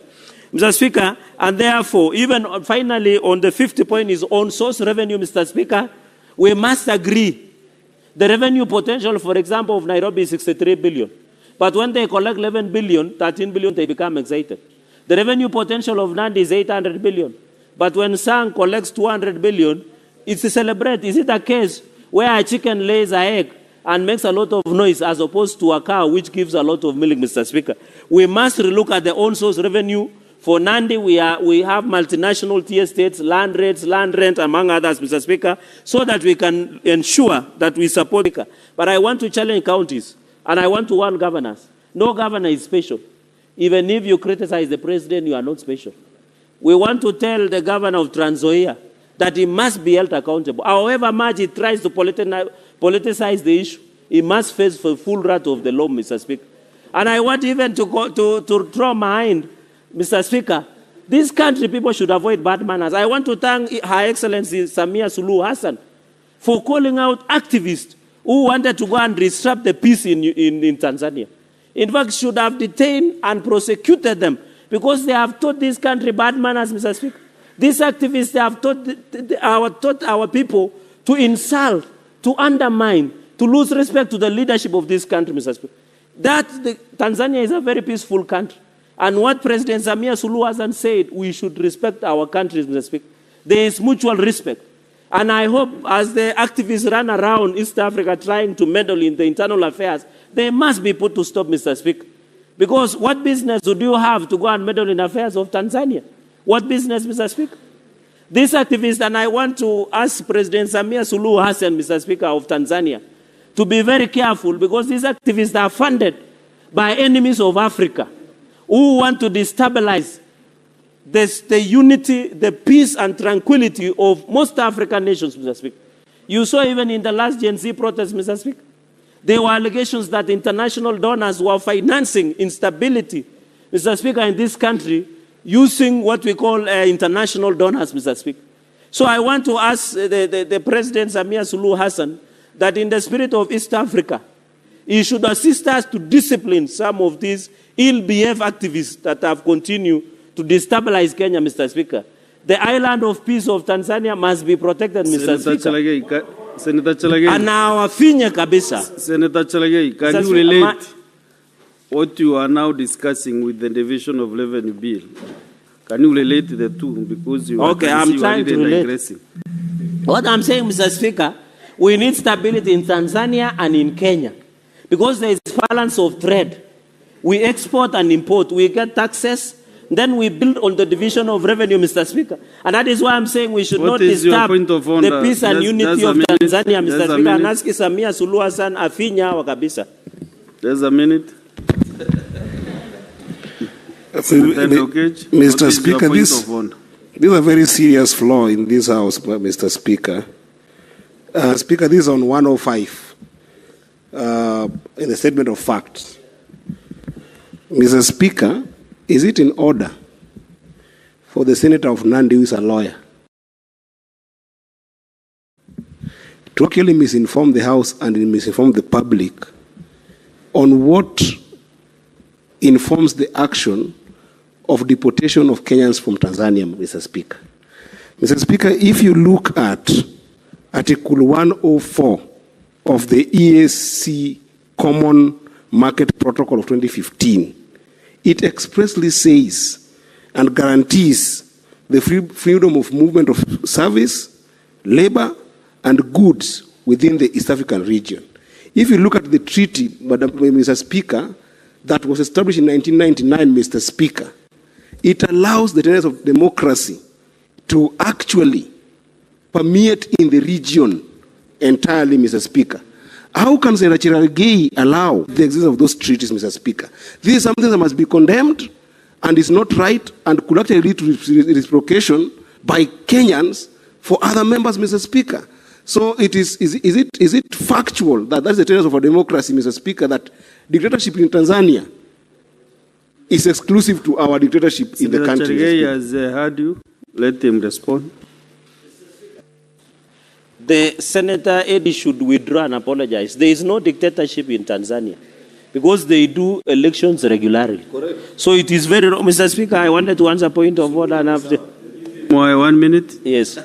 So he must withdraw and apologize because Samia Suluhu Hassan, president, She has been elected to be in that office alongside the late Magufuli. Number two, under the EAC Treaty, it talks about goods and services. Martha Karua and other busybody activists are not defined as goods and services. Unless I got it, the Treaty of 1999. Goods, services, and labor. And which labor was a busybodies activist? The Martha Karua and Boniface were taking to Tanzania, Mr. Speaker. And NGO money and cloud chasing in TikTok and Facebook, Mr. Speaker. Mr. Speaker, with those many remarks, I submit and I pray that we go to mediation, Mr. Speaker. Mr. Speaker, I shall not be intimidated. These are people who are financed by NGOs, Mr. Speaker. I will not be moved. If they have eaten NGOs money from Soros, Mr. Speaker, I should ensure. Senator Chalege, you have finished. Assume your seat. Senator Amboni. Yes. Mr. Speaker, with all due respect, I think, however emotional we can become during debate, but we must uphold parliamentary language. Mr. Speaker, Mother Karua is an honorable member who has served this republic not only in this house, but also in cabinet. And Mr. Speaker, Mother Karua was one of the engines behind the success of the promotion of the fast tracking of the East African community. Mr. Speaker, for the Senator of Nandi to call Mother Karua and Professor Willie Mutunga as busybodies should not reflect anywhere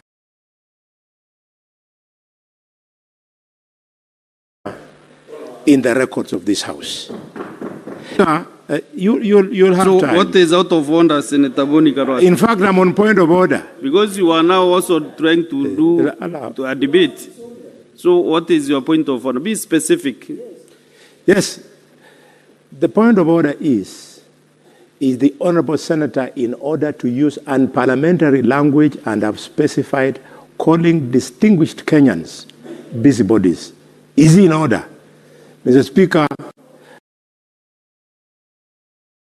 I demand that he withdraws and apologizes abundantly to William Tunga, Professor, and Mother Karua. I would forgive him if he's talking about people like Boniface Mwangi. That's okay. But not these two characters, these distinguished Kenyans. Yes, Senator Chalege.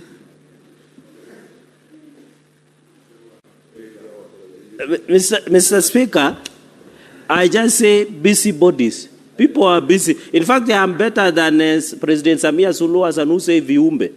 In fact, I am better. I'm saying they are busybodies. What is their job description as at now? They are former, and we know what they are trying to achieve. These are activists who actually, want to Senator Mboni Kalwale, your point of order is on standing under 122. Yes. 122, 1B. When a senator declines to retract use of unparliamentary language or declines to offer apologies, despite having been ordered to do so by the Speaker. So he becomes gross disorderly conduct. That is where now you are going to, and you know the consequences. We must respect the standing orders like in the Bible. Okay. So that we can. Mr. Speaker, with tremendous respect, because you are the chair of Njurinjeke, I withdraw and substitute.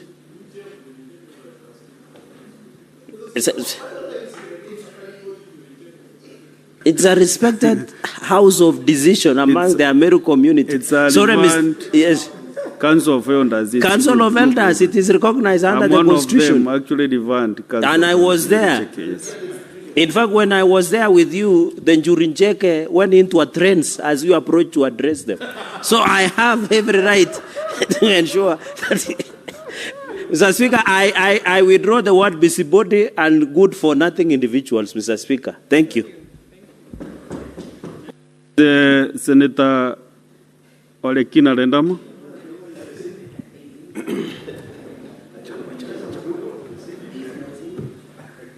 Thank you, Mr. Speaker. Mr. Speaker, I rise to support the report by the Committee of Finance and Budget in as far as their contribution to the Division of Revenue Bill.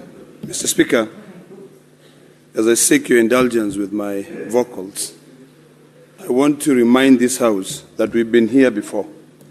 We've been here where we are supporting the report of our Committee on Finance and Budget and rejecting the proposed DORA from the National Assembly. Mr. Speaker, if you're very keen to listen to the Finance and Budget Committee, the Finance and Budget Committee are telling us that the National Assembly is completely violating the Constitution. It is violating Article 202 that demands for revenue raised to be shared equitably.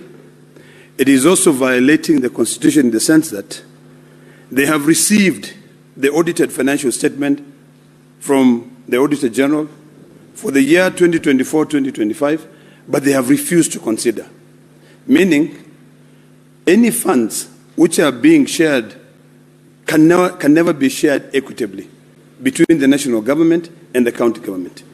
Mr. Speaker, if we are relying on audited financial statement for the year 2020-2021, the only amount of money that can be proposed by the National Assembly to be shared among counties will only be about 14%. What does that tell us, Mr. Speaker? It tells us that all these new taxations, policies, which are being introduced by the government, are only going to hurt Kenyans more and create huge pending bills. Will be appearing before our Committee of Budgets, they'll be appearing before our oversight committees to answer questions as why they are not remitting their statutory deductions. Mr. Speaker, if you look at the undiscretionary expenditures alone amounts to a total of about 31 billion. The amount of money that we had proposed and we went through mediation back and forth for the last DORA was only going to be about 405 billion. But we were pushed down, even after those mediation, we were pushed down to a figure of about 387. Now, let's just be realistic. We have had an agreement between our party ODM and KK that we are going to endeavor to ensure that we send at least 450 billion to the counties. Where did we have this agreement? Because we are aware, we are alive to the fact that there are these undiscretionary expenditures that must be taken care of. Because if you are deducting money from an employee and you yourself as an employer are not able to remit the 30 billion that you have deducted because you do not have enough money to pay your pending bills or to introduce any other development, then what are you going to be doing? Mr. Speaker, sir, we are continuing to dig a deeper hole when it comes to an issue of our fiduciary responsibility. It is about time, Mr. Speaker, that we ask ourselves whether these debates and whether the position we take as a Senate is a position that we all understand, that we are fighting for our counties to be able to get money so that there are no pending bills, so that also they can be able to complete the cycle whereby you deduct statutory deductions, you remit them to allow the government to continue raising funds. Mr. Speaker, one of the biggest challenges that I see is that sometimes there is a huge disconnect. And I strongly believe that there is a time that we should, this House, the Committee of Budget of the National Assembly and the Committee of Budget of the Senate should actually sit together and try to make sense of the DORA. Before it comes here, we waste time, we debate, we try to drill some sense into how money should be divided using the Constitution. But we seem to be getting nowhere. We are trying to drill wisdom to the Committee of Budget of the National Assembly. That there's no way that you're going to come here and say that you're proposing to give counties 405 billion, yet alone. If you are to take these undiscretionary expenditures, like the housing levy, like the SHIF, like the NSSF, like also other expenditures. You know, there's no way, this 31 billion, there's no way you can be able to support these counties. Even if you take the 387 plus the 31 billion, that gives you 418 billion. So, Mr. Speaker, we need to be candid enough that if we are supporting devolution, we do it with facts. We put facts on the table and we try to educate these people on the need to ensure that we maintain a fiduciary responsibility. Mr. Speaker, the reason why a lot of people blame the control of budget is because they don't read the Constitution. They don't read the laws. You know, we were here the other day arguing about money being sent to Nyamira County. And some of us were busy blaming the control of budget for releasing money to 2 different assemblies. Yet we have a law that all of us must read and understand. If you read Section 103 and Section 104 of the PFM Act, it is quite clear. It says 103 says establishment of the county treasury. 104 says that the head of the county treasury shall be the CC in charge of finance. And only the CC in charge of finance can be able to send requisitions to the control of budget. So we need to be clear here, because sometimes we talk, yet we don't have facts. Today, I want to demystify this issue of the division of revenue bill. Mr. Speaker, sir, this constitution, which all of us read on a daily basis, it's quite clear. If you go to Article 201, Article 202, in fact, Article 201 talks about a fiduciary responsibility. If you look at 201, Mr. Speaker, it says the principles, the following principles shall guide the aspects of public finance in the Republic. And I refer clearly to the public finance system shall promote an equitable society, and in particular, the burden of taxation shall be shared fairly. Revenue raised nationally shall be shared equitably among national and county government. And finally, expenditures shall promote the equitable development of the county, including by making special provision for the marginalized groups and other areas. Now, we talk about the Equalization Fund, Mr. Speaker. Equalization Fund already, and there's a mistake in this report, Mr. Speaker, and I hope that when a report is tabled, we go through it and we look at it.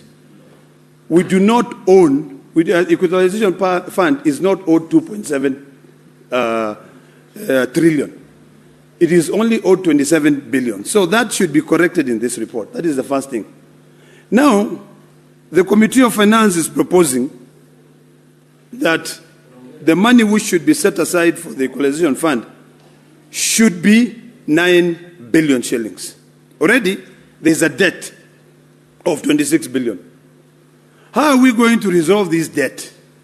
We are going to compound debt over debt. We need to be realistic. If we are not able to raise that money, in fact, this is where I differ with the Committee on Finance. Because if we already owed 26 billion, you're asking, what has been proposed is 7 billion.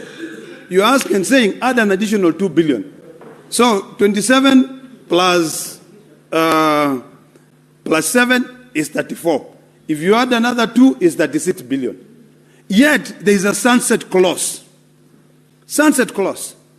on this Equalization Fund. The Constitution is actually quite clear in terms of the Equalization Fund. I think it's Article 2, is it 204? 204, it talks about the Equalization Fund, and it sets a sunset clause.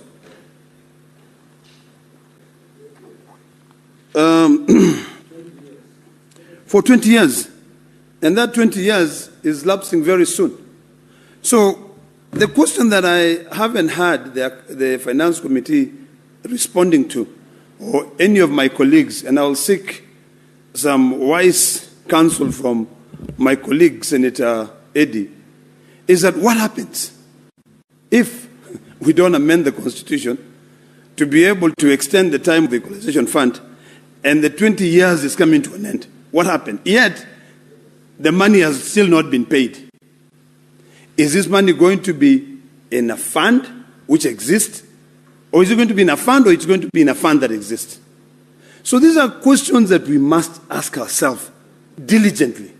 Ask ourselves and see where is the problem and how are we going to resolve this problem. Then it comes to the issue of accountability, Mr. Speaker. We are all complaining that projects are stalling. You know, there are so many projects which the national government has initiated.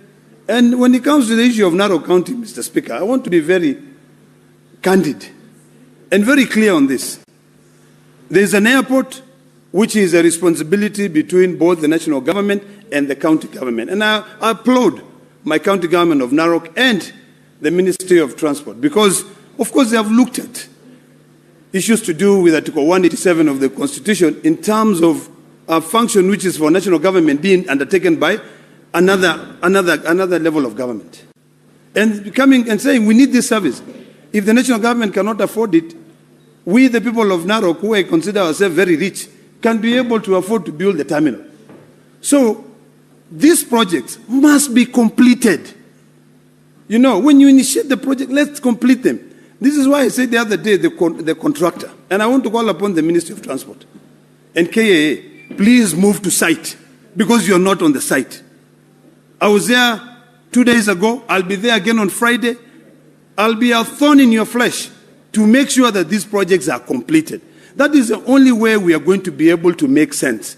Mr. Speaker, sir, a couple of days ago, I listened to my colleague, Senator Kachwang, and he was raising a very valid point. And Mr. Senator Kachwang really asked a very simple question. He said, why is it that when governors are exiting, they start launching huge projects? They budget huge projects. And this is when the governor is exiting from serving a county for 10 years. When he's leaving, he now launches a big project which becomes a burden to the other incoming governor. In Narok, we had a similar problem with the hospital and the medical technical training college, which was officially opened by the president the other day. Save from that technical college, the hospital had to be taken over by the national government because it was a project that could not be managed by the county government of Narok. We had a similar case in Kakamega County, where the level 5 hospital, which was being built by the then governor Oparanya, became, a white elephant project that could not be completed. So when it comes to the issue of accountability, when it comes to the issue of financial management, all of us, Mr. Speaker, must be alive to the fact that there are limitations. There are things that we can be able to do, and there are things that we cannot be able to do. If we are not alive to the fact that there are limitations, we will be unfair to the current and the future generations. People will commit suicide because their pending bills have not been paid, and yet there's nothing we are doing. We passed a motion here, but being implemented becomes a challenge. So, Mr. Speaker, sir, when we are talking about amending the Constitution, there are things that we've seen that do not work in this Constitution when it comes to financial management. There are a lot of companies that collect revenue on behalf of county governments. And since they are required by Section 109 of the PFM Act and our Constitution to be able to remit 100% of the money that they collect to the county revenue fund, for them to be able to bill for their services, whenever they bill for their services, they are not paid. So it creates a problem. So you want this person to raise money for you. But then when he has raised that money for you, you don't want to pay him. Number two, the law says the shareable revenue, the money shall be considered, the Auditor General, the National Assembly shall consider the most current audited financial statements. But guess what? Because we are uncouth, because we are insincere, because we do not subscribe to the principle of,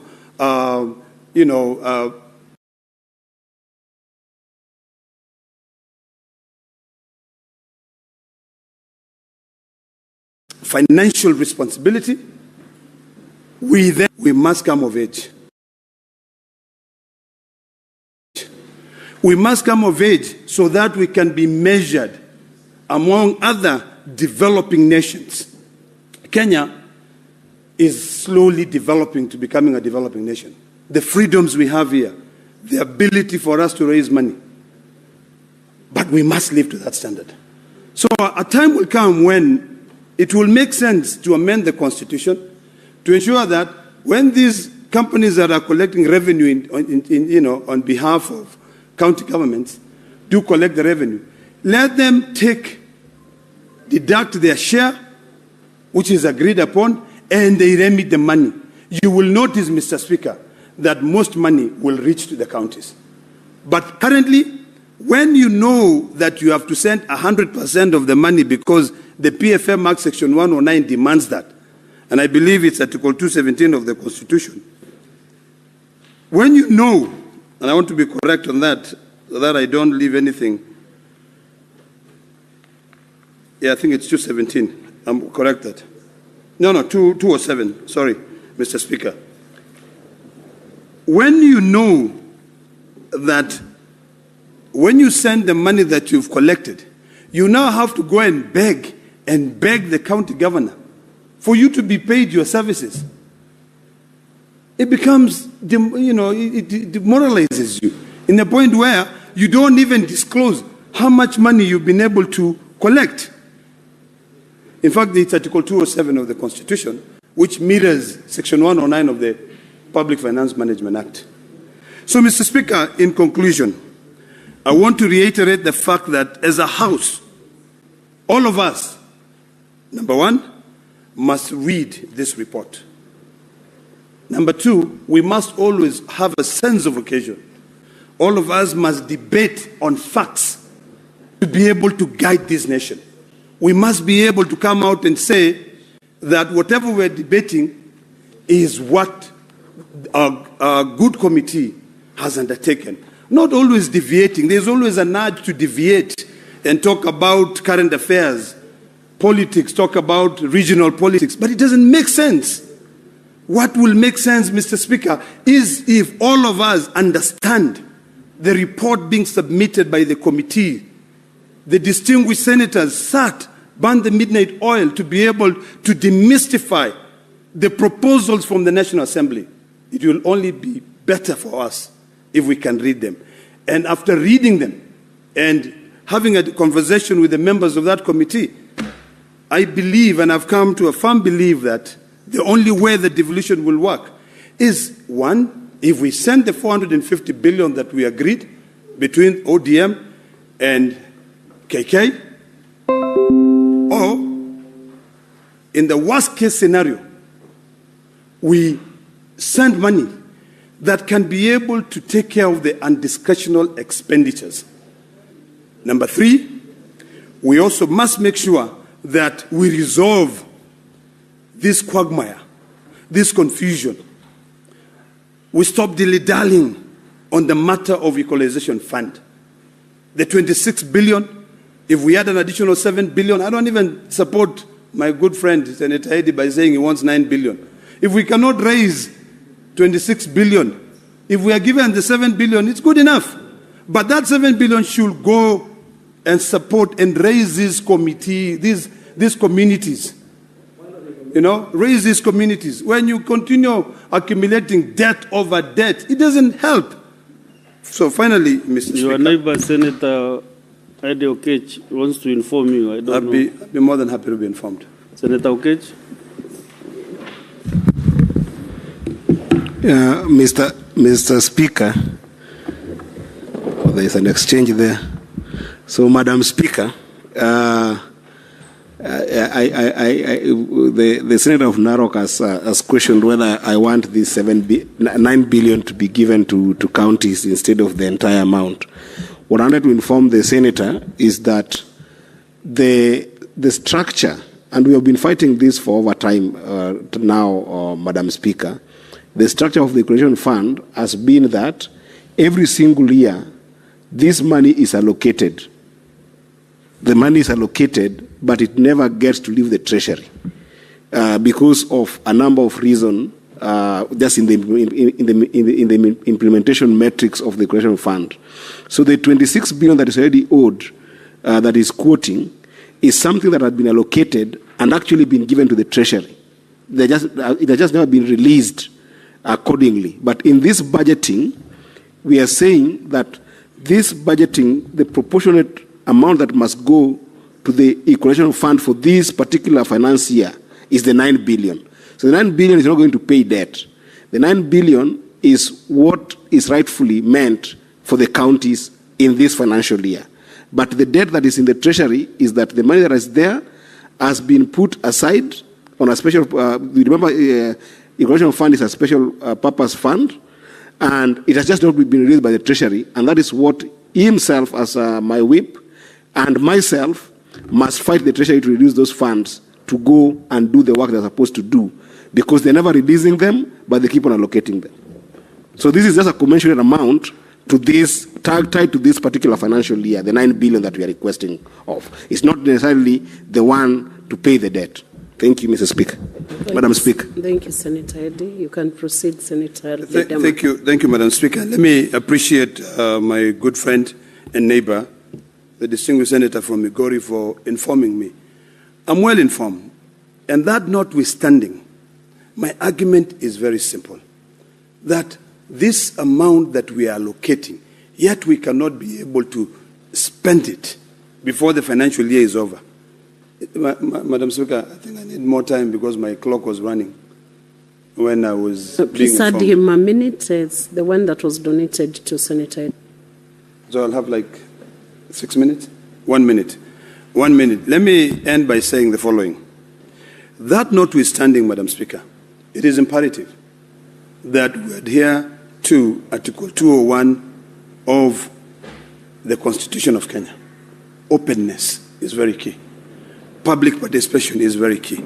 Let Treasury come in and tell this House, because if you read the Constitution, it mandates the Cabinet Secretary in charge of any department to appraise the National Assembly and the Senate on the workings of their ministry.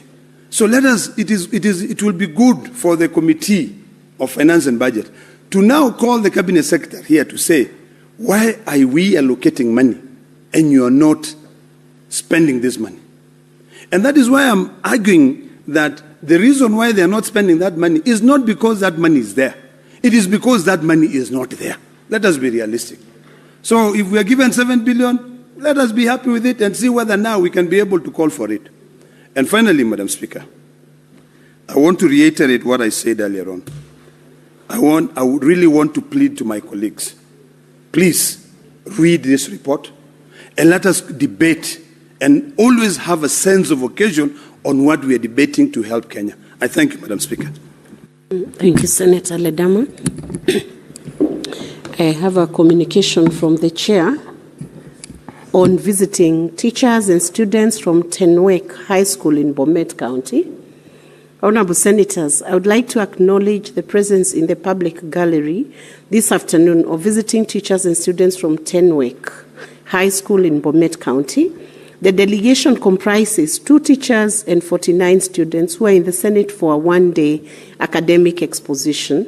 Honorable Senators, in our usual tradition of receiving and welcoming visitors to Parliament, I extend a warm welcome to them, and on behalf of Senate and on my own behalf, wish them a fruitful visit. I thank you. I want to request Senator Joyce from Bomet County also to welcome the group, and also to be supported 1 minute by Honorable Senator from Bungoma County, Senator Wafula.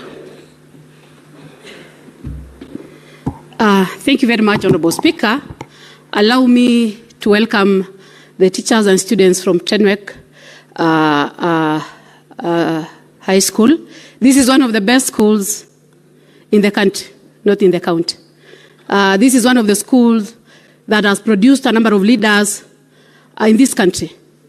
One, Honorable Nanok, Honorable the late Kipkalia Kones, Honorable Isaac Ruto, and a number of them, including my own husband, Honorable Speaker. So I just want to say that I want to welcome them, and I hope they are going to learn a lot. Though they have a very limited time, I want to say that with the few minutes that they are going to stay here, they will be able to see this house. And I also pray for them that one day they will also come to this house. Thank you, Honorable Speaker. Thank you, Senator Joyce.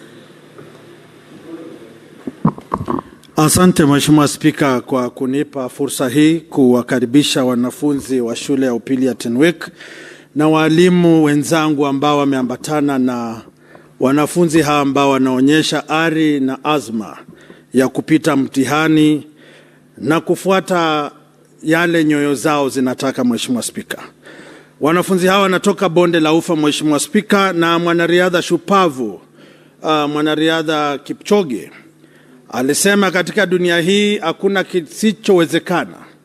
Binadamu anaweza fanya chochote kwa utimilifu wa wakati wake. Na mimi nawapa mkono wa heri njema kwamba walipo hapa wanapotutazama, sisi vile vile tumetembea safari ndefu ya masomo. Nimekuwa mwalimu wa shule ya upili, sasa mimi ni senator. Kile ni kuambia tu, fanya kile walimu wanasema, fanya kile wazazi wanasema, jifunze. Waswahili husema asiyefunzwa na mamaye ufunzwa na ulimwengu. Sasa msijitose katika maisha ya ulimbwende na raha ili hali uzee uko njiani waja. Jienjoy, furahieni kuwa hapa Senate, tengeneza urafiki na marafiki kutoka bembe mbalimbali za nchi ya Kenya, na utakapofika umri utajua kwamba heri kuziba ufa kuliko kujenga ukuta. Asante sana Mheshimiwa Spika, na watakia kila laheri katika safari zenu za hapa na pale kujua jinsi jumba la Senate linapofanya kazi. Asante sana Mheshimiwa Spika.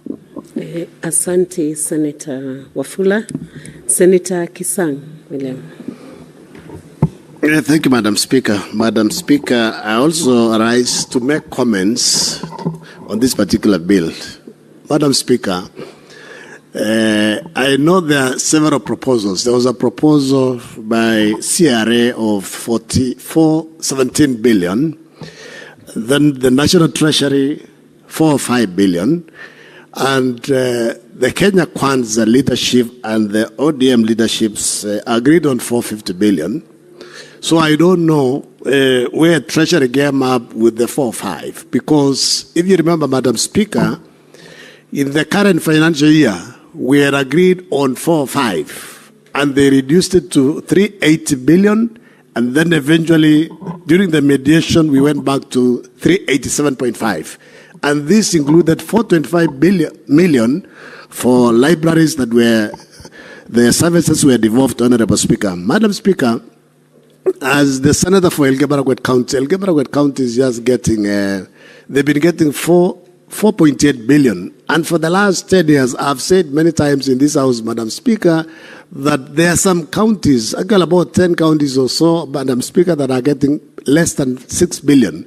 These counties, the business they've been doing basically has been putting up ECD, infrastructure, paying salaries for employees, and maintenance and evaluation. There is nothing meaningful or a flagship projects that they've undertaken, Madam Speaker. And if we go this way, I've said that in the next few years, some counties like Elgeyo-Marakwet County, Lamu, Tharaka Nithi, Isiolo, basically devolution will have only benefited in terms of payment of salaries, but no meaningful development, Madam Speaker. So that's why I'm saying, as a Senate, I don't think we are going to support this bill. We will ensure we don't pass it so that we go into mediation. Let's get the 450 billion, Madam Speaker, so that our counties can do some meaningful development to our people. The reason why for devolution was to ensure there is equitable development across the country. That was the main reason why the 2010 Constitution was passed, Madam Speaker. Madam Speaker, as I say that, Madam Speaker, if you go through the bill, CRA, they gave that proposal for 417. Treasury 405. And what the National Treasury is basing their 4 or 5 billion, they are basing it on the last audited accounts and approved by National Assembly, basically 2020, 2021. So I wonder why National Assembly is not helping the counties by ensuring they look at the audited accounts up to date.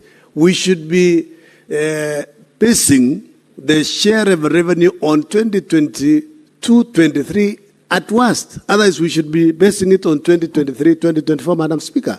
The current CS for National Treasury was the chair for PAC in National Assembly. So we want to tell him, Madam Speaker, that we will not accept anything short of 450 so that our counties can progress, Madam Speaker. Madam Speaker, we also want to urge our colleagues in National Assembly that let us fast track looking at the reports, looking at the audited reports for national government, Madam Speaker. Madam Speaker, I think I agree with the member who has said we have had this constitution for the last 10 years, 15 years, Madam Speaker. The current constitution was passed August 2010.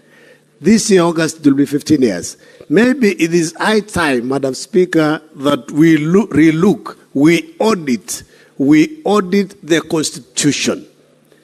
Madam Speaker, this House, the Senate, actually should be the one who should be approving the audited accounts because we have interest with the counties. We'll fast track.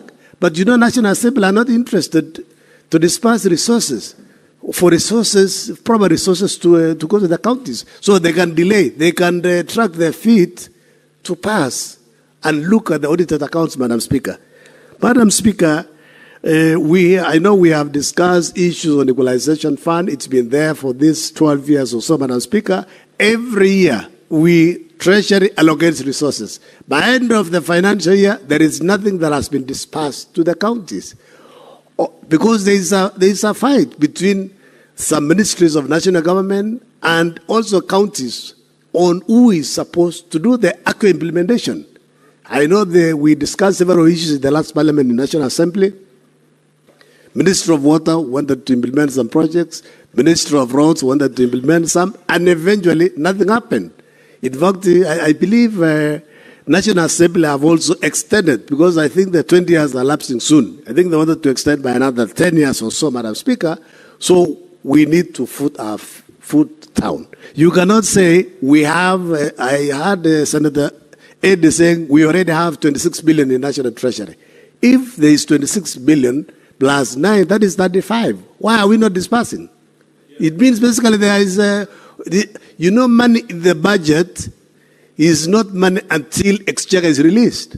Yeah, so we should be aware that when we are told we have 26 billion, where is it? Why can't we transfer then in an escrow account? Yeah, so we need to be alive to that, Madam Speaker. And Madam Speaker, we also need to call on the governors. There is a conversation to have county integrated revenue management system by Treasury. And there is a conversation among the Council of Governors to resist. Why are they resisting a system that will help them to collect revenue? Because we were discussing in Civic this week, Madam Speaker, that Nairobi County, when they implemented a new management revenue system, Madam Speaker, they were able to raise revenue from 10 billion to 12 billion in a financial year. So if they can get a system that is supported by National Treasury, Madam Speaker. What's your point of order, Senator Lekina? Madam Speaker, I really did not want to raise this point of order and actually raise it on my good friend, who I have a lot of respect for. But our constitution is very clear. Our county governments are semi-autonomous. What is your point of order based on Senator Ledama? Is under Standing Order 105 of Statement of Facts. Is a senator in order to purport that the national government, Treasury, can be able to control the management of the finance in the county government? Yet the county government is clear. The money that is deposited in the county revenue fund is protected under Article 207 of the Constitution.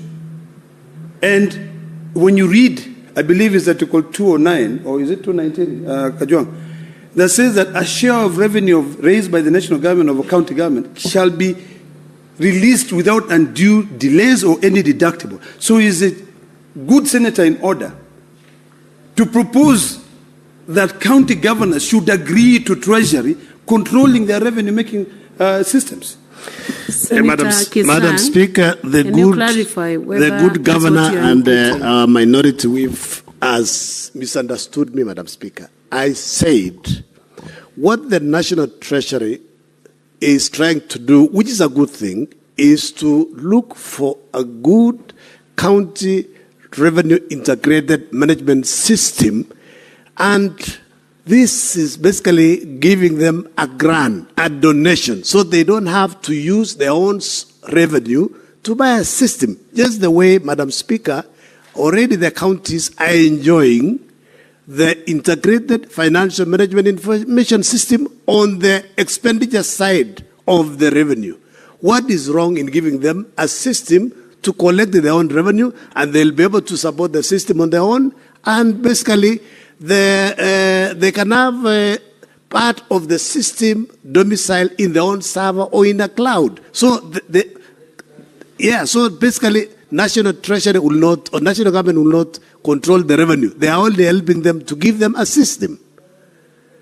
I mean, it is the way they have even in the past. They have partnered to have the managed agreement system, which we know it was a scam. And then now they are planning to also have to get additional things. So basically, this is not managing the system; it's helping them so that they can have a standardized ICT system instead of others going to Safaricom. Others are going to use different people. So it will also be very easy for us to audit. You can imagine auditing or checking for the 7 county revenue systems. So, Madam Speaker, it is clear now. Are you clear now on the issue? I'll give you 1 more minute to just clarify. So that it doesn't spend my minutes, Madam Speaker. Madam Speaker, I think we need to be very careful. Your minutes will be paused. Madam Speaker, we need to be very careful. We are here to protect county governments, but not to go to bed with the national government. So, if the good senator is saying that National Treasury is proposing but not putting conditions, it has to be clear so that whoever comes in, and what I want to remain on record, and I hope that my good friend will make sure that he clarifies his submissions, is that this is not mandatory. We don't want scandals. This is a suggestion, but it's up to the county government to decide yes or no. I hope that's what he's saying, and I would be satisfied if that's what he's saying. But if it is saying that it is so that we in the Senate can be able to audit that, then we'll have a serious problem with that, because we'll now be micromanaging counties' revenue-raising measures.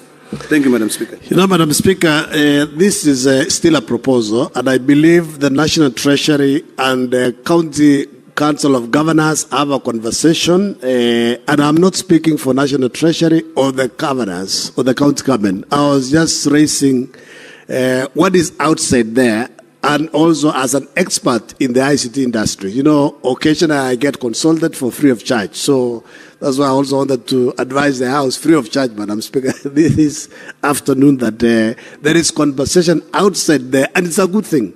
And I believe if counties already, like now Nairobi County, have a system, they say they were able to collect, to raise revenue from 10 billion to 12 billion.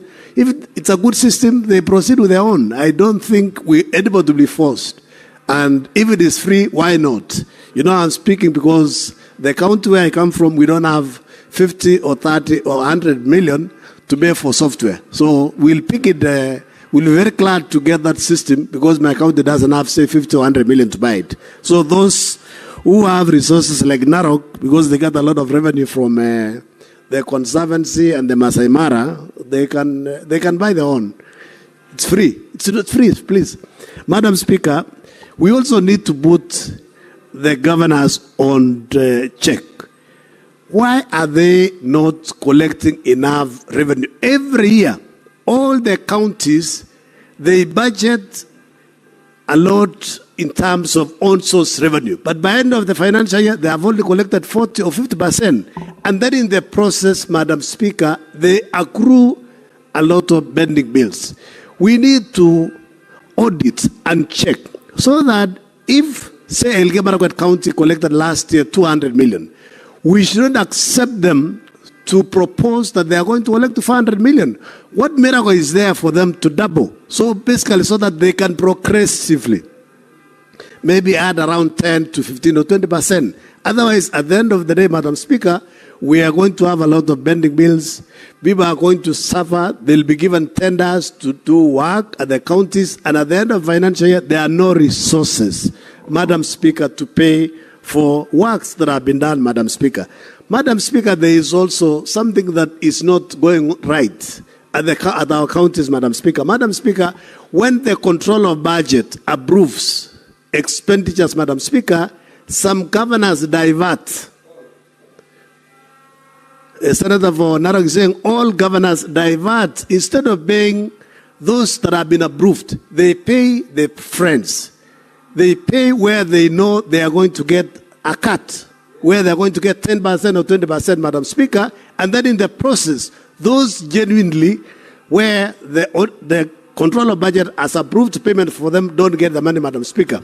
This is also where we are saying as Senate, we want the controller of budget to automate basically this release of payments and then ensure the opportunity to replace the payee. The only thing they can do is maybe to reduce the amount, because if they have requested for, say, 20 million for a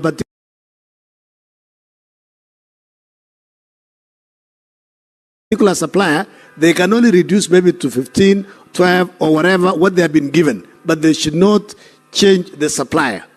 This is what we are saying the controller budget should do and put it in place, Madam Speaker. Madam Speaker, I know tomorrow we'll be meeting and also discussing the formula, Madam Speaker. So I want to urge my colleagues, for the sake of equity, for the sake of helping the younger brother, Madam Speaker, let's sit down, see how we can ensure our counties that are getting less than 6 billion can be cushioned, Madam Speaker, so that at least we can move and do work and do something meaningful for our counties, Madam Speaker, so that at least all these small counties can have good hospitals, we can have the level 5s. Currently, we have level 5s, but when you go to the hospitals, basically they are level 3. Madam Speaker. Madam Speaker, with all those many remarks, I don't support the bill.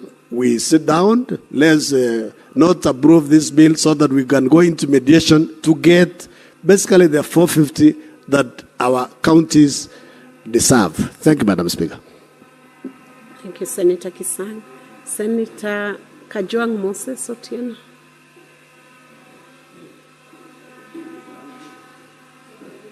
Or can I take Joyce first? Okay, Senator Joyce.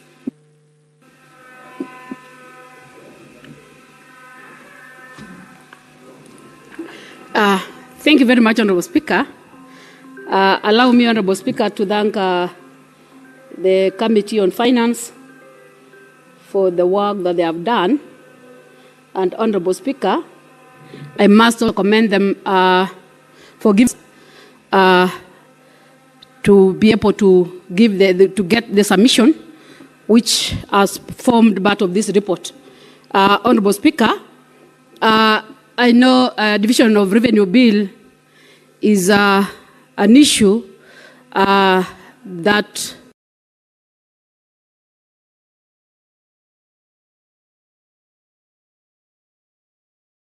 the number of stakeholders submission. Honorable Speaker, I also want to congratulate the honorable colleagues on the number of submissions that they have also given. And I want to say, Honorable Speaker, that I will all want to touch on the recommendation that has been spoken by two stakeholders, that is the submission by the County Assembly's Forum. Honorable Speaker, the County Assembly's Forum's concern is the issue of underfunded or underfunding by the national government. Honorable Speaker, I want to say that the underfunding, Honorable Speaker, has made or undermined the oversight role, the legislative role, representation function, and particularly some of the committees that they are supposed to assist in terms of fiscal accountability. Madam Speaker, I know we've been fighting to make sure that the counties are able to deliver their services. And Honorable Speaker, the BFM Act mandates the counties to use their resources prudently. But Honorable Speaker, the challenge that we have within the counties is the late remittance by the national government. This late remittance, Honorable Speaker, has made the counties to increase their debt. They have made them to deliver on their mandate. They have made them not to deliver the services on time, Honorable Speaker. So I want to say that despite the fact that we are fighting for these resources to go to the counties, still it's a constitutional mandate that we give the counties 15%. But as we speak right now, even the allocation that we've given them is still far below the requisite percentage, Madam Speaker. Honorable Speaker, if I can go to the recommendation by the Kenya Devolution Civil Society Organization, they have raised a concern where the amount that you are giving to the counties this financial year is far much below the percentage, the 15% that we are supposed to give to the counties. Meaning, Honorable Speaker, that a number of things that the county, a number of plans that the counties want to undertake will not be actualized. Remember, Honorable Speaker, we also have functions that have been given to the counties by the national government. The issues of the industrial parks, youth and women empowerment programs, and even the issues of housing. Honorable Speaker, these are some of the issues that I want to believe the counties needed to be given enough resources to be able to assist in terms of counterfunding projects that are supposed to be undertaken by the national government. So, Honorable Speaker, I just want to say that it will be prudent for this House to really work it out and maybe find a way of maybe getting the percentage that is supposed to be a bare minimum. I know we have the 15%, but because of the increasing demands of the county government, because of the functions that national government are devolving to the, or they want to co-join with the county government, I think we need to set a bare minimum whereby we will be able to allow them to be able to deliver, Madam Speaker. So, Madam Speaker, I would want to agree with the recommendation that has been made by the Committee on Finance. I know their hands are tied in terms of making this decision, even after getting the reports or the submission from the various stakeholders, they still have a challenge in terms of making sure that the percentage is arrived. And I want to say that if this House, I was once listening to Honorable Kachwang, and he made a lot of sense in some of his sentiments when he was talking about the devolution and the counties that we have. I still want to believe that as far as we are supporting the counties, we still have to relook at it. We still have to rethink, because if you see the monies that are going for development, Madam Speaker, you can raise a lot of questions. If you can give a county to a tune of 13 million or 13 billion or 10 billion, and they can barely put in development, not even $1 billion shillings, a lot of monies are going to recurrent. There is a lot of duplications in the counties. I can tell you for sure that we need to look at this. there is more questions than answers. A lot is needed to be done in the county governments, but because of duplications, they cannot be able to do things the right way. Meaning, we need to relook at devolution. I don't dispute or I don't challenge that we have the 47 counties, but I still want to believe that if we can look at it critically, we can come out with a better solution where we can have more resources going to the ground. Because at the end of the day, it's not the number of representatives that we want to see. It's not a number of duplications that we want to see. We want to see the tangible projects that are able to assist our people. So those are some of the concerns that I'm raising. And I also feel that the Honorable Senator, he's been here and he's been working with the county governments. And I want to say that I saw a lot of sense, and I still feel that we need to rethink. I would challenge the Committee on Devolution to still look at this critically and really tell whether this is the direction that we need to take as a country. If the percentage that we are taking to development is so minimal compared to what we've devolved, it raises a lot of concerns. So I don't want to labor much. I just want to say, Madam Speaker, I would want to support the Committee on Finance, and I would urge this House to still look at the issues of the counties and make sure that they give counties enough resources to be able to discharge their services. I beg to submit, Chair. Thank you. Thank you, Senator Joyce. Senator Kajwang Moses. Madam Speaker, I thank you for giving me an opportunity to comment on the Division of Revenue Bill 2025, which is one of the most important functions of the Senate and a senator, because it is during this kind of debate that we determine what goes to county governments. Many people sometimes ask, what do these senators do when they're in Nairobi? This is it. We are deciding what is going to county governments. When governors are giving out bursaries, launching roads, and doing all the employment that they're doing, they are doing it courtesy of the Senate, which has approved certain estimates to go to the counties. Madam Speaker, I want to strongly oppose the proposal by the National Assembly to allocate county governments 405 billion. Madam Speaker, a number of players have cited different figures. The Commission on Revenue Allocation, the constitutional body that is mandated to advise Parliament on allocations to county governments and division of revenue between the two levels of government, had proposed a 30 billion Kenya shilling increment from the last financial year. The National Assembly has proposed a 17 billion shilling increment. Madam Speaker, both positions by CRA and the National Assembly and Treasury are untenable because of discretionary expenditure and a few other factors that I'm going to highlight. Madam Speaker, the Senate has proposed 465 billion to be allocated to county governments, a position that I fully support. The Council of Governors has requested for 536 billion. That perhaps could be the ideal situation, but I will go with the Senate position of 465 billion, which, Madam Speaker, closely aligns with what the ODM party and the UDM parties signed up for in the 10-point memorandum.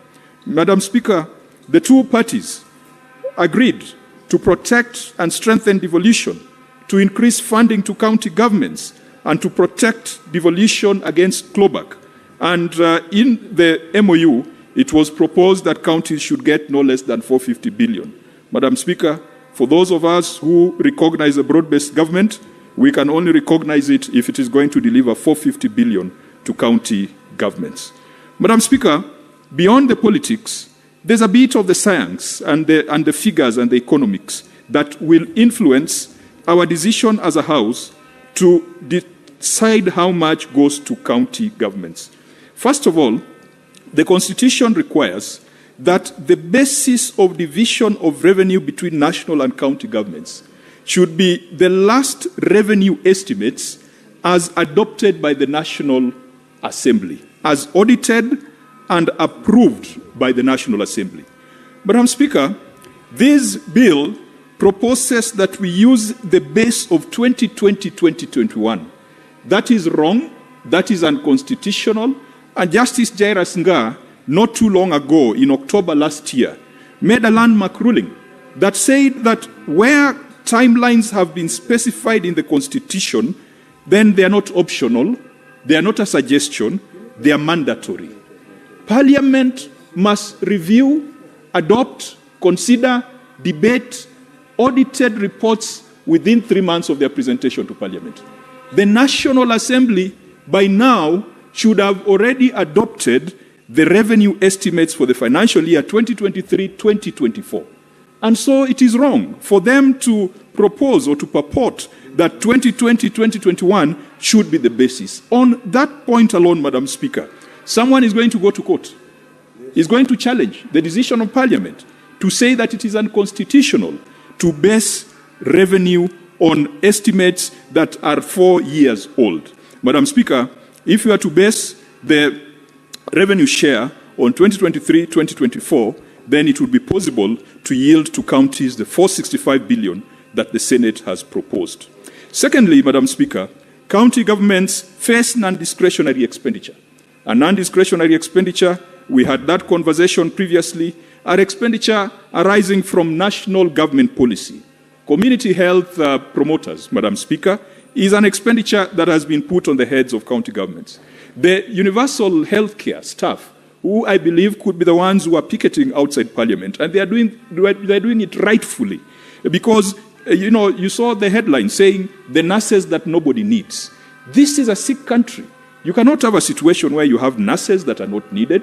We can't have a situation where we train and educate our nurses only to export them to Qatar, to export them to UAE, and yet our people are still sick. Madam Speaker, we must ensure that the UHC workers are engaged in proper and decent terms of service, so that instead of them spending time in the corridors and the streets of Nairobi picketing, they should be out there dispensing and delivering health service, care, and attention to the sick people of this nation, and making sure that the Social Health Authority and the Social Health Insurance Fund and all those programs of the national government are successful. That can only be done if county governments are financed sufficiently. The UHC workers, their concern is when you send them to county governments, you're going to end up with 47 different employers who have 47 different moods and who have 47 different management styles. They want certainty. They want to be put on a scheme of service that is predictable. Madam Speaker, this is where we must call back the CS for Health to tell us how the Human Resource Advisory Council under the Ministry of Health, what it is doing to ensure that there is consistency, that there is transparency, and there is synergy in the employment of health workers at national and county governments. Health workers have cried for a National Health Commission, and President Ruto had assured us that the unveiling of the Human Resource Advisory Council under the Ministry of Health would be one step towards ensuring that our health workers were treated well. But with the picketing on the streets, it means that this is another spectacular failure of this regime, which we must correct for this broad-based arrangement to go forward. Madam Speaker, county governments deserve 465 billion because the functions that have been allocated to them have been kept in Nairobi. The road function. Madam Speaker, many of us, we go to Mombasa whenever we are going for conferences, and many of us are familiar with Nyali. There is a particular road which you cannot miss passing through. That is Links Road. Whenever a little rain falls, Madam Speaker, there's a part which is always flooded, and it is so bad that vehicles can be submerged in it. That road is a responsibility of the Kenya Urban Roads Authority. The governor of Mombasa is helpless. The governor of Mombasa gets stuck in the same floods. The same story applies in Nairobi City County. You have roads that are flooding. You've got pavements that are muddy. You've got pavements with trenches which are a threat to the lives and safety of Nairobians, and yet the governor cannot touch them. We must bring those functions back to the county. We must bring the roads function. We must destroy and demolish this thing called KERA. If it's going to remain in existence, let it be a parastatal or an entity that is run and controlled by county governments, and that money should form part of this division of revenue. We must do away with KURA, urban roads, and perhaps the only urban roads KURA could deal with, they need to be defined. But there is no business KURA has doing a road, bank road somewhere in Homa Bay, and when there is a problem, they are nowhere to be seen, and then the governor takes the blame. We must bring health, transfer it to counties, and fund it appropriately. Water, Madam Speaker, agriculture, housing, trade, markets. If we were faithful to the Constitution and fully devolve these functions, then counties deserve not just 465 billion, but the 536.8 billion that the Council of Governors have been asking for. Madam Speaker, even when we advocate for more funds to go to counties, we must call out some bad behaviors that we have seen in counties. Just this week, Madam Speaker, a county appeared before the Public Accounts Committee, a fairly small county by population. It has 10 elected MCAs. And because it has 10 elected MCAs, the law has capped the number of CECs to 6. So when you add the county secretary, the county attorney, the deputy governor, and the governor, that's when you get to 10. So the law has capped the number of CECs in the spirit that the county is fairly small, that 6 CECs can run it. But what does the governor do? The governor engages 36 advisors on all sorts of things under the sun. There is an advisor on the equalization fund, there is an advisor on cohesion, there is an advisor on things that you would expect the governor to have had knowledge of before he got into office. To make matters worse, Madam Speaker, a county with 6 CECs has got 31 chief officers. On average, every CEC has got 5 accounting officers under them. That was not the intention of devolution. Devolution was not supposed to fund bureaucracy. Devolution was supposed to fund development. And that is why I put it out there that 47 county governments as the apex of devolution is a bad idea. I never proposed the removal of counties. In the original proposal, which perhaps was the real people's proposal, we said that we needed to have bigger regional tiers where planning, coordination, legislation could be exercised, but implementation of development could be done at the county and ward and village level. My proposal in no way takes away the county tier, but I would like to see a situation where we deal with this kind of nonsense, where a 10-member assembly is dealing with 36 advisors and 31 chief officers, and Madam Speaker, that mess is replicated across the counties. Governors must prove to us that they are responsible and they are prudent. Governors must also prove to us that they will stop wastage. We went to Uasin Gishu over the weekend. We found projects worth close to 2 billion Kenya shillings, Madam Speaker, stalled when almost 60% of the funds have been committed. Madam Speaker, a hospital should be a place where there are drugs, there are doctors, and there are services. It does not matter. It could be a tent. But there is no reason why a county would spend 600 million shillings on brick and mortar and say that that is a hospital, and yet there are no doctors, yet there is no medication, yet there is no vaccine, yet there is no snake venom that can be obtained there. Governors must convince us that they are going to be more prudent. Madam Speaker, governors must convince us that they are going to tame their appetite for corruption. I've seen a few governors taken to court. And Madam Speaker, having looked at the reports of the Auditor General, even some of the amounts that are being put on the governors' heads is just like spare change when you look at some of the things that the Auditor General is reporting. I was happy. I saw last weekend the Catholic Church, I believe, was running a campaign of having triple-deckers in Kenya cells. And it is a very good idea because we will need triple-deckers in cells if we are serious about corruption. Because we'll need to have many more governors over and above the 2 or 3 that we have seen fingered. Governors must convince us that they have the interests of the people at heart, and it is not just the interest of their stomach. Governors must convince us that their revenue collection systems do not have backdoors which have some algorithms that divert money into their accounts. And so we will stand with a higher allocation to county governments, not because this is money going to governors, this is money going to the people living in counties. This is money going to the people living in constituencies. And I want to encourage the National Assembly that we should never look at this thing as a county versus national government thing. Because the people benefiting from these resources, the 465 billion that we have proposed, reside in those constituencies. They reside in those wards. They are members of this country called Kenya. So the national government should not have a problem if county governments then become the theater of implementation for the 465 billion, unless there are other interests that they are looking at by holding some of these resources upwards. But governors must convince the nation that the 20% that I reported to this House as being lost through corruption, through wastage, in the fiduciary risk report that I brought here on 27th of March, that they are going to take measures against it. Governors will come and go, but the counties will remain. The people in the counties will remain. Let us legislate for our people. Let us not legislate for the leadership. Madam Speaker, I strongly oppose the 405 billion proposal and support the Senate's position to grant counties 460 billion, which is consistent with our agreement as a broad-based government arrangement. Thank you, Madam Speaker.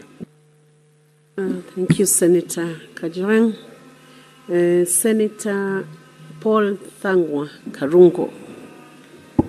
Thank you very much, Madam Speaker, for the opportunity for also Kiambu to speak on the issue of the Division of Revenue Bill 2025. Madam Speaker, I equally oppose the 405 billion that the National Assembly is proposing that we take to the counties for the year 2025-2026. Madam Speaker, if you read the bill itself, and if I can refer you to clause 8 of the bill, they are talking about 405 billion, which they are boasting is 25.8% more from the previous year. But they are basing it on the last audited and approved actual revenue raised nationally for the year 2020-2021, Madam Speaker. We're in the year 2025, but they are basing this allocation to the year before even the current governor got into government, Madam Speaker. So that tells you, and they have raised taxes.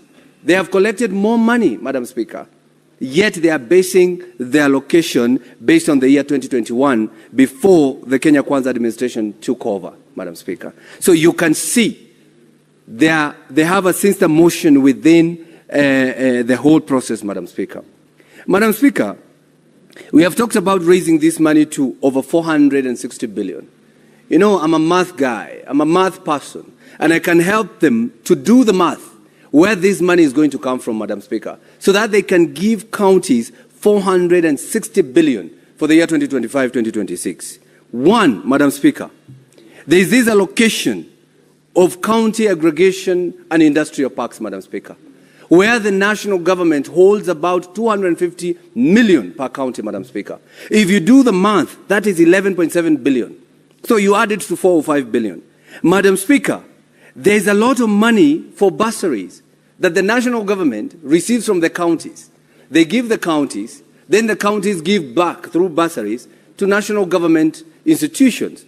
So the national government is actually taking the same amount of money through back doors. But if you put this money so that the county can be cushioned from the monies that they're giving as bursary, Madam Speaker, you will see 500 million per county. That's about 23.5 billion, Madam Speaker.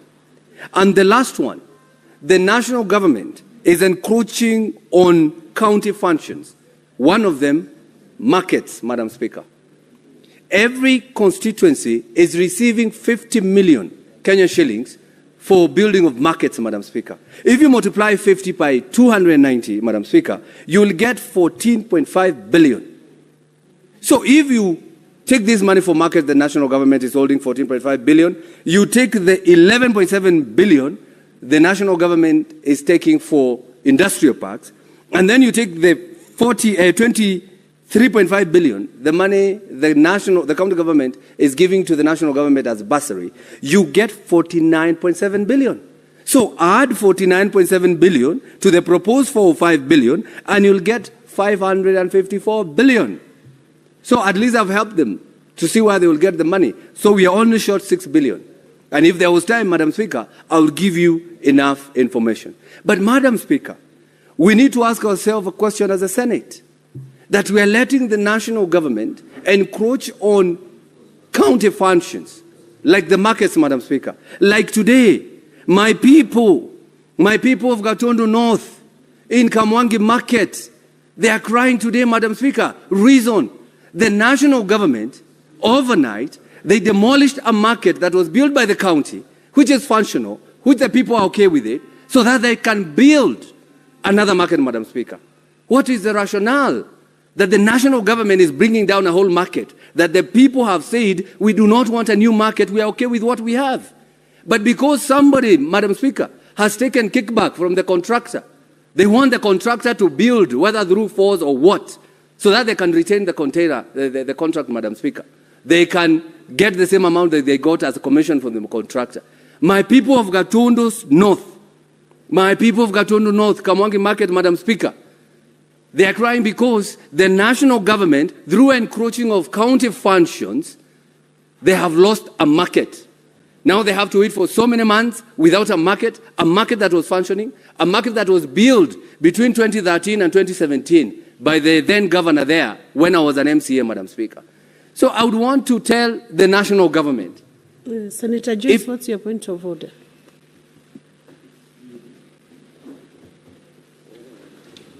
Yeah, thank you very much, Honourable Speaker. Is it in order for the Honourable Member to mislead this House without the facts, Honourable Speaker? Because I would want to believe there is intergovernmental act that is giving room to the national government and the county government on a number of projects that they are undertaking. And there is no government. Senator Joyce, yeah. Under what standing order are you bringing 105. Point of order? 105. Okay, proceed. Yeah? Can you substantiate and get us the facts? What is this substantiating? The issue of the national government demolishing a market without following the legal procedures that are laid. We have the Intergovernmental Act that is giving room national government to undertake their functions within the county government. Can you substantiate that? Senator Karungo Dangwa. Madam Speaker, I'm speaking about Kiambu, my home, my county, my people. Madam Speaker, it's only yesterday the people of Gatundu North, the people of Kamwangi, met with their MP and in unison said that they do not want a different market. They are okay with whatever they have. And they agreed they are using the spaces. It is not raining. It was built in 2013, 2017, and it is working, Madam Speaker. But the Member of Parliament, Madam Speaker. Senator Karongo, what Senator Joyce wants you to substantiate is whether the national government has demolished a market. This is what I'm going to substantiate, Madam Speaker. I was taking you there, Madam Speaker. After the public participation yesterday, the people said they're okay with the market. They don't want a new market. But because the national government want to encroach into the county government, they demolished the market last night, a functional market, so that they can build a new one, so that they can get an opportunity to steal from Wanjiku, so that the MP and the people can continue getting their 10% commission from the contractor, Madam Speaker. It is very painful. They lost their product. Senator Karungo, when Senate resumes, you will continue to substantiate and offer the evidence needed on that issue that is raised by Senator Joyce, and you will equally have a balance of 12 minutes to continue debating on Division of Revenue Bill. Honorable Senators, it is now 1 p.m., time to adjourn the Senate. The Senate therefore stands adjourned until later today, Wednesday, 21st May 2025 at 2:30 p.m.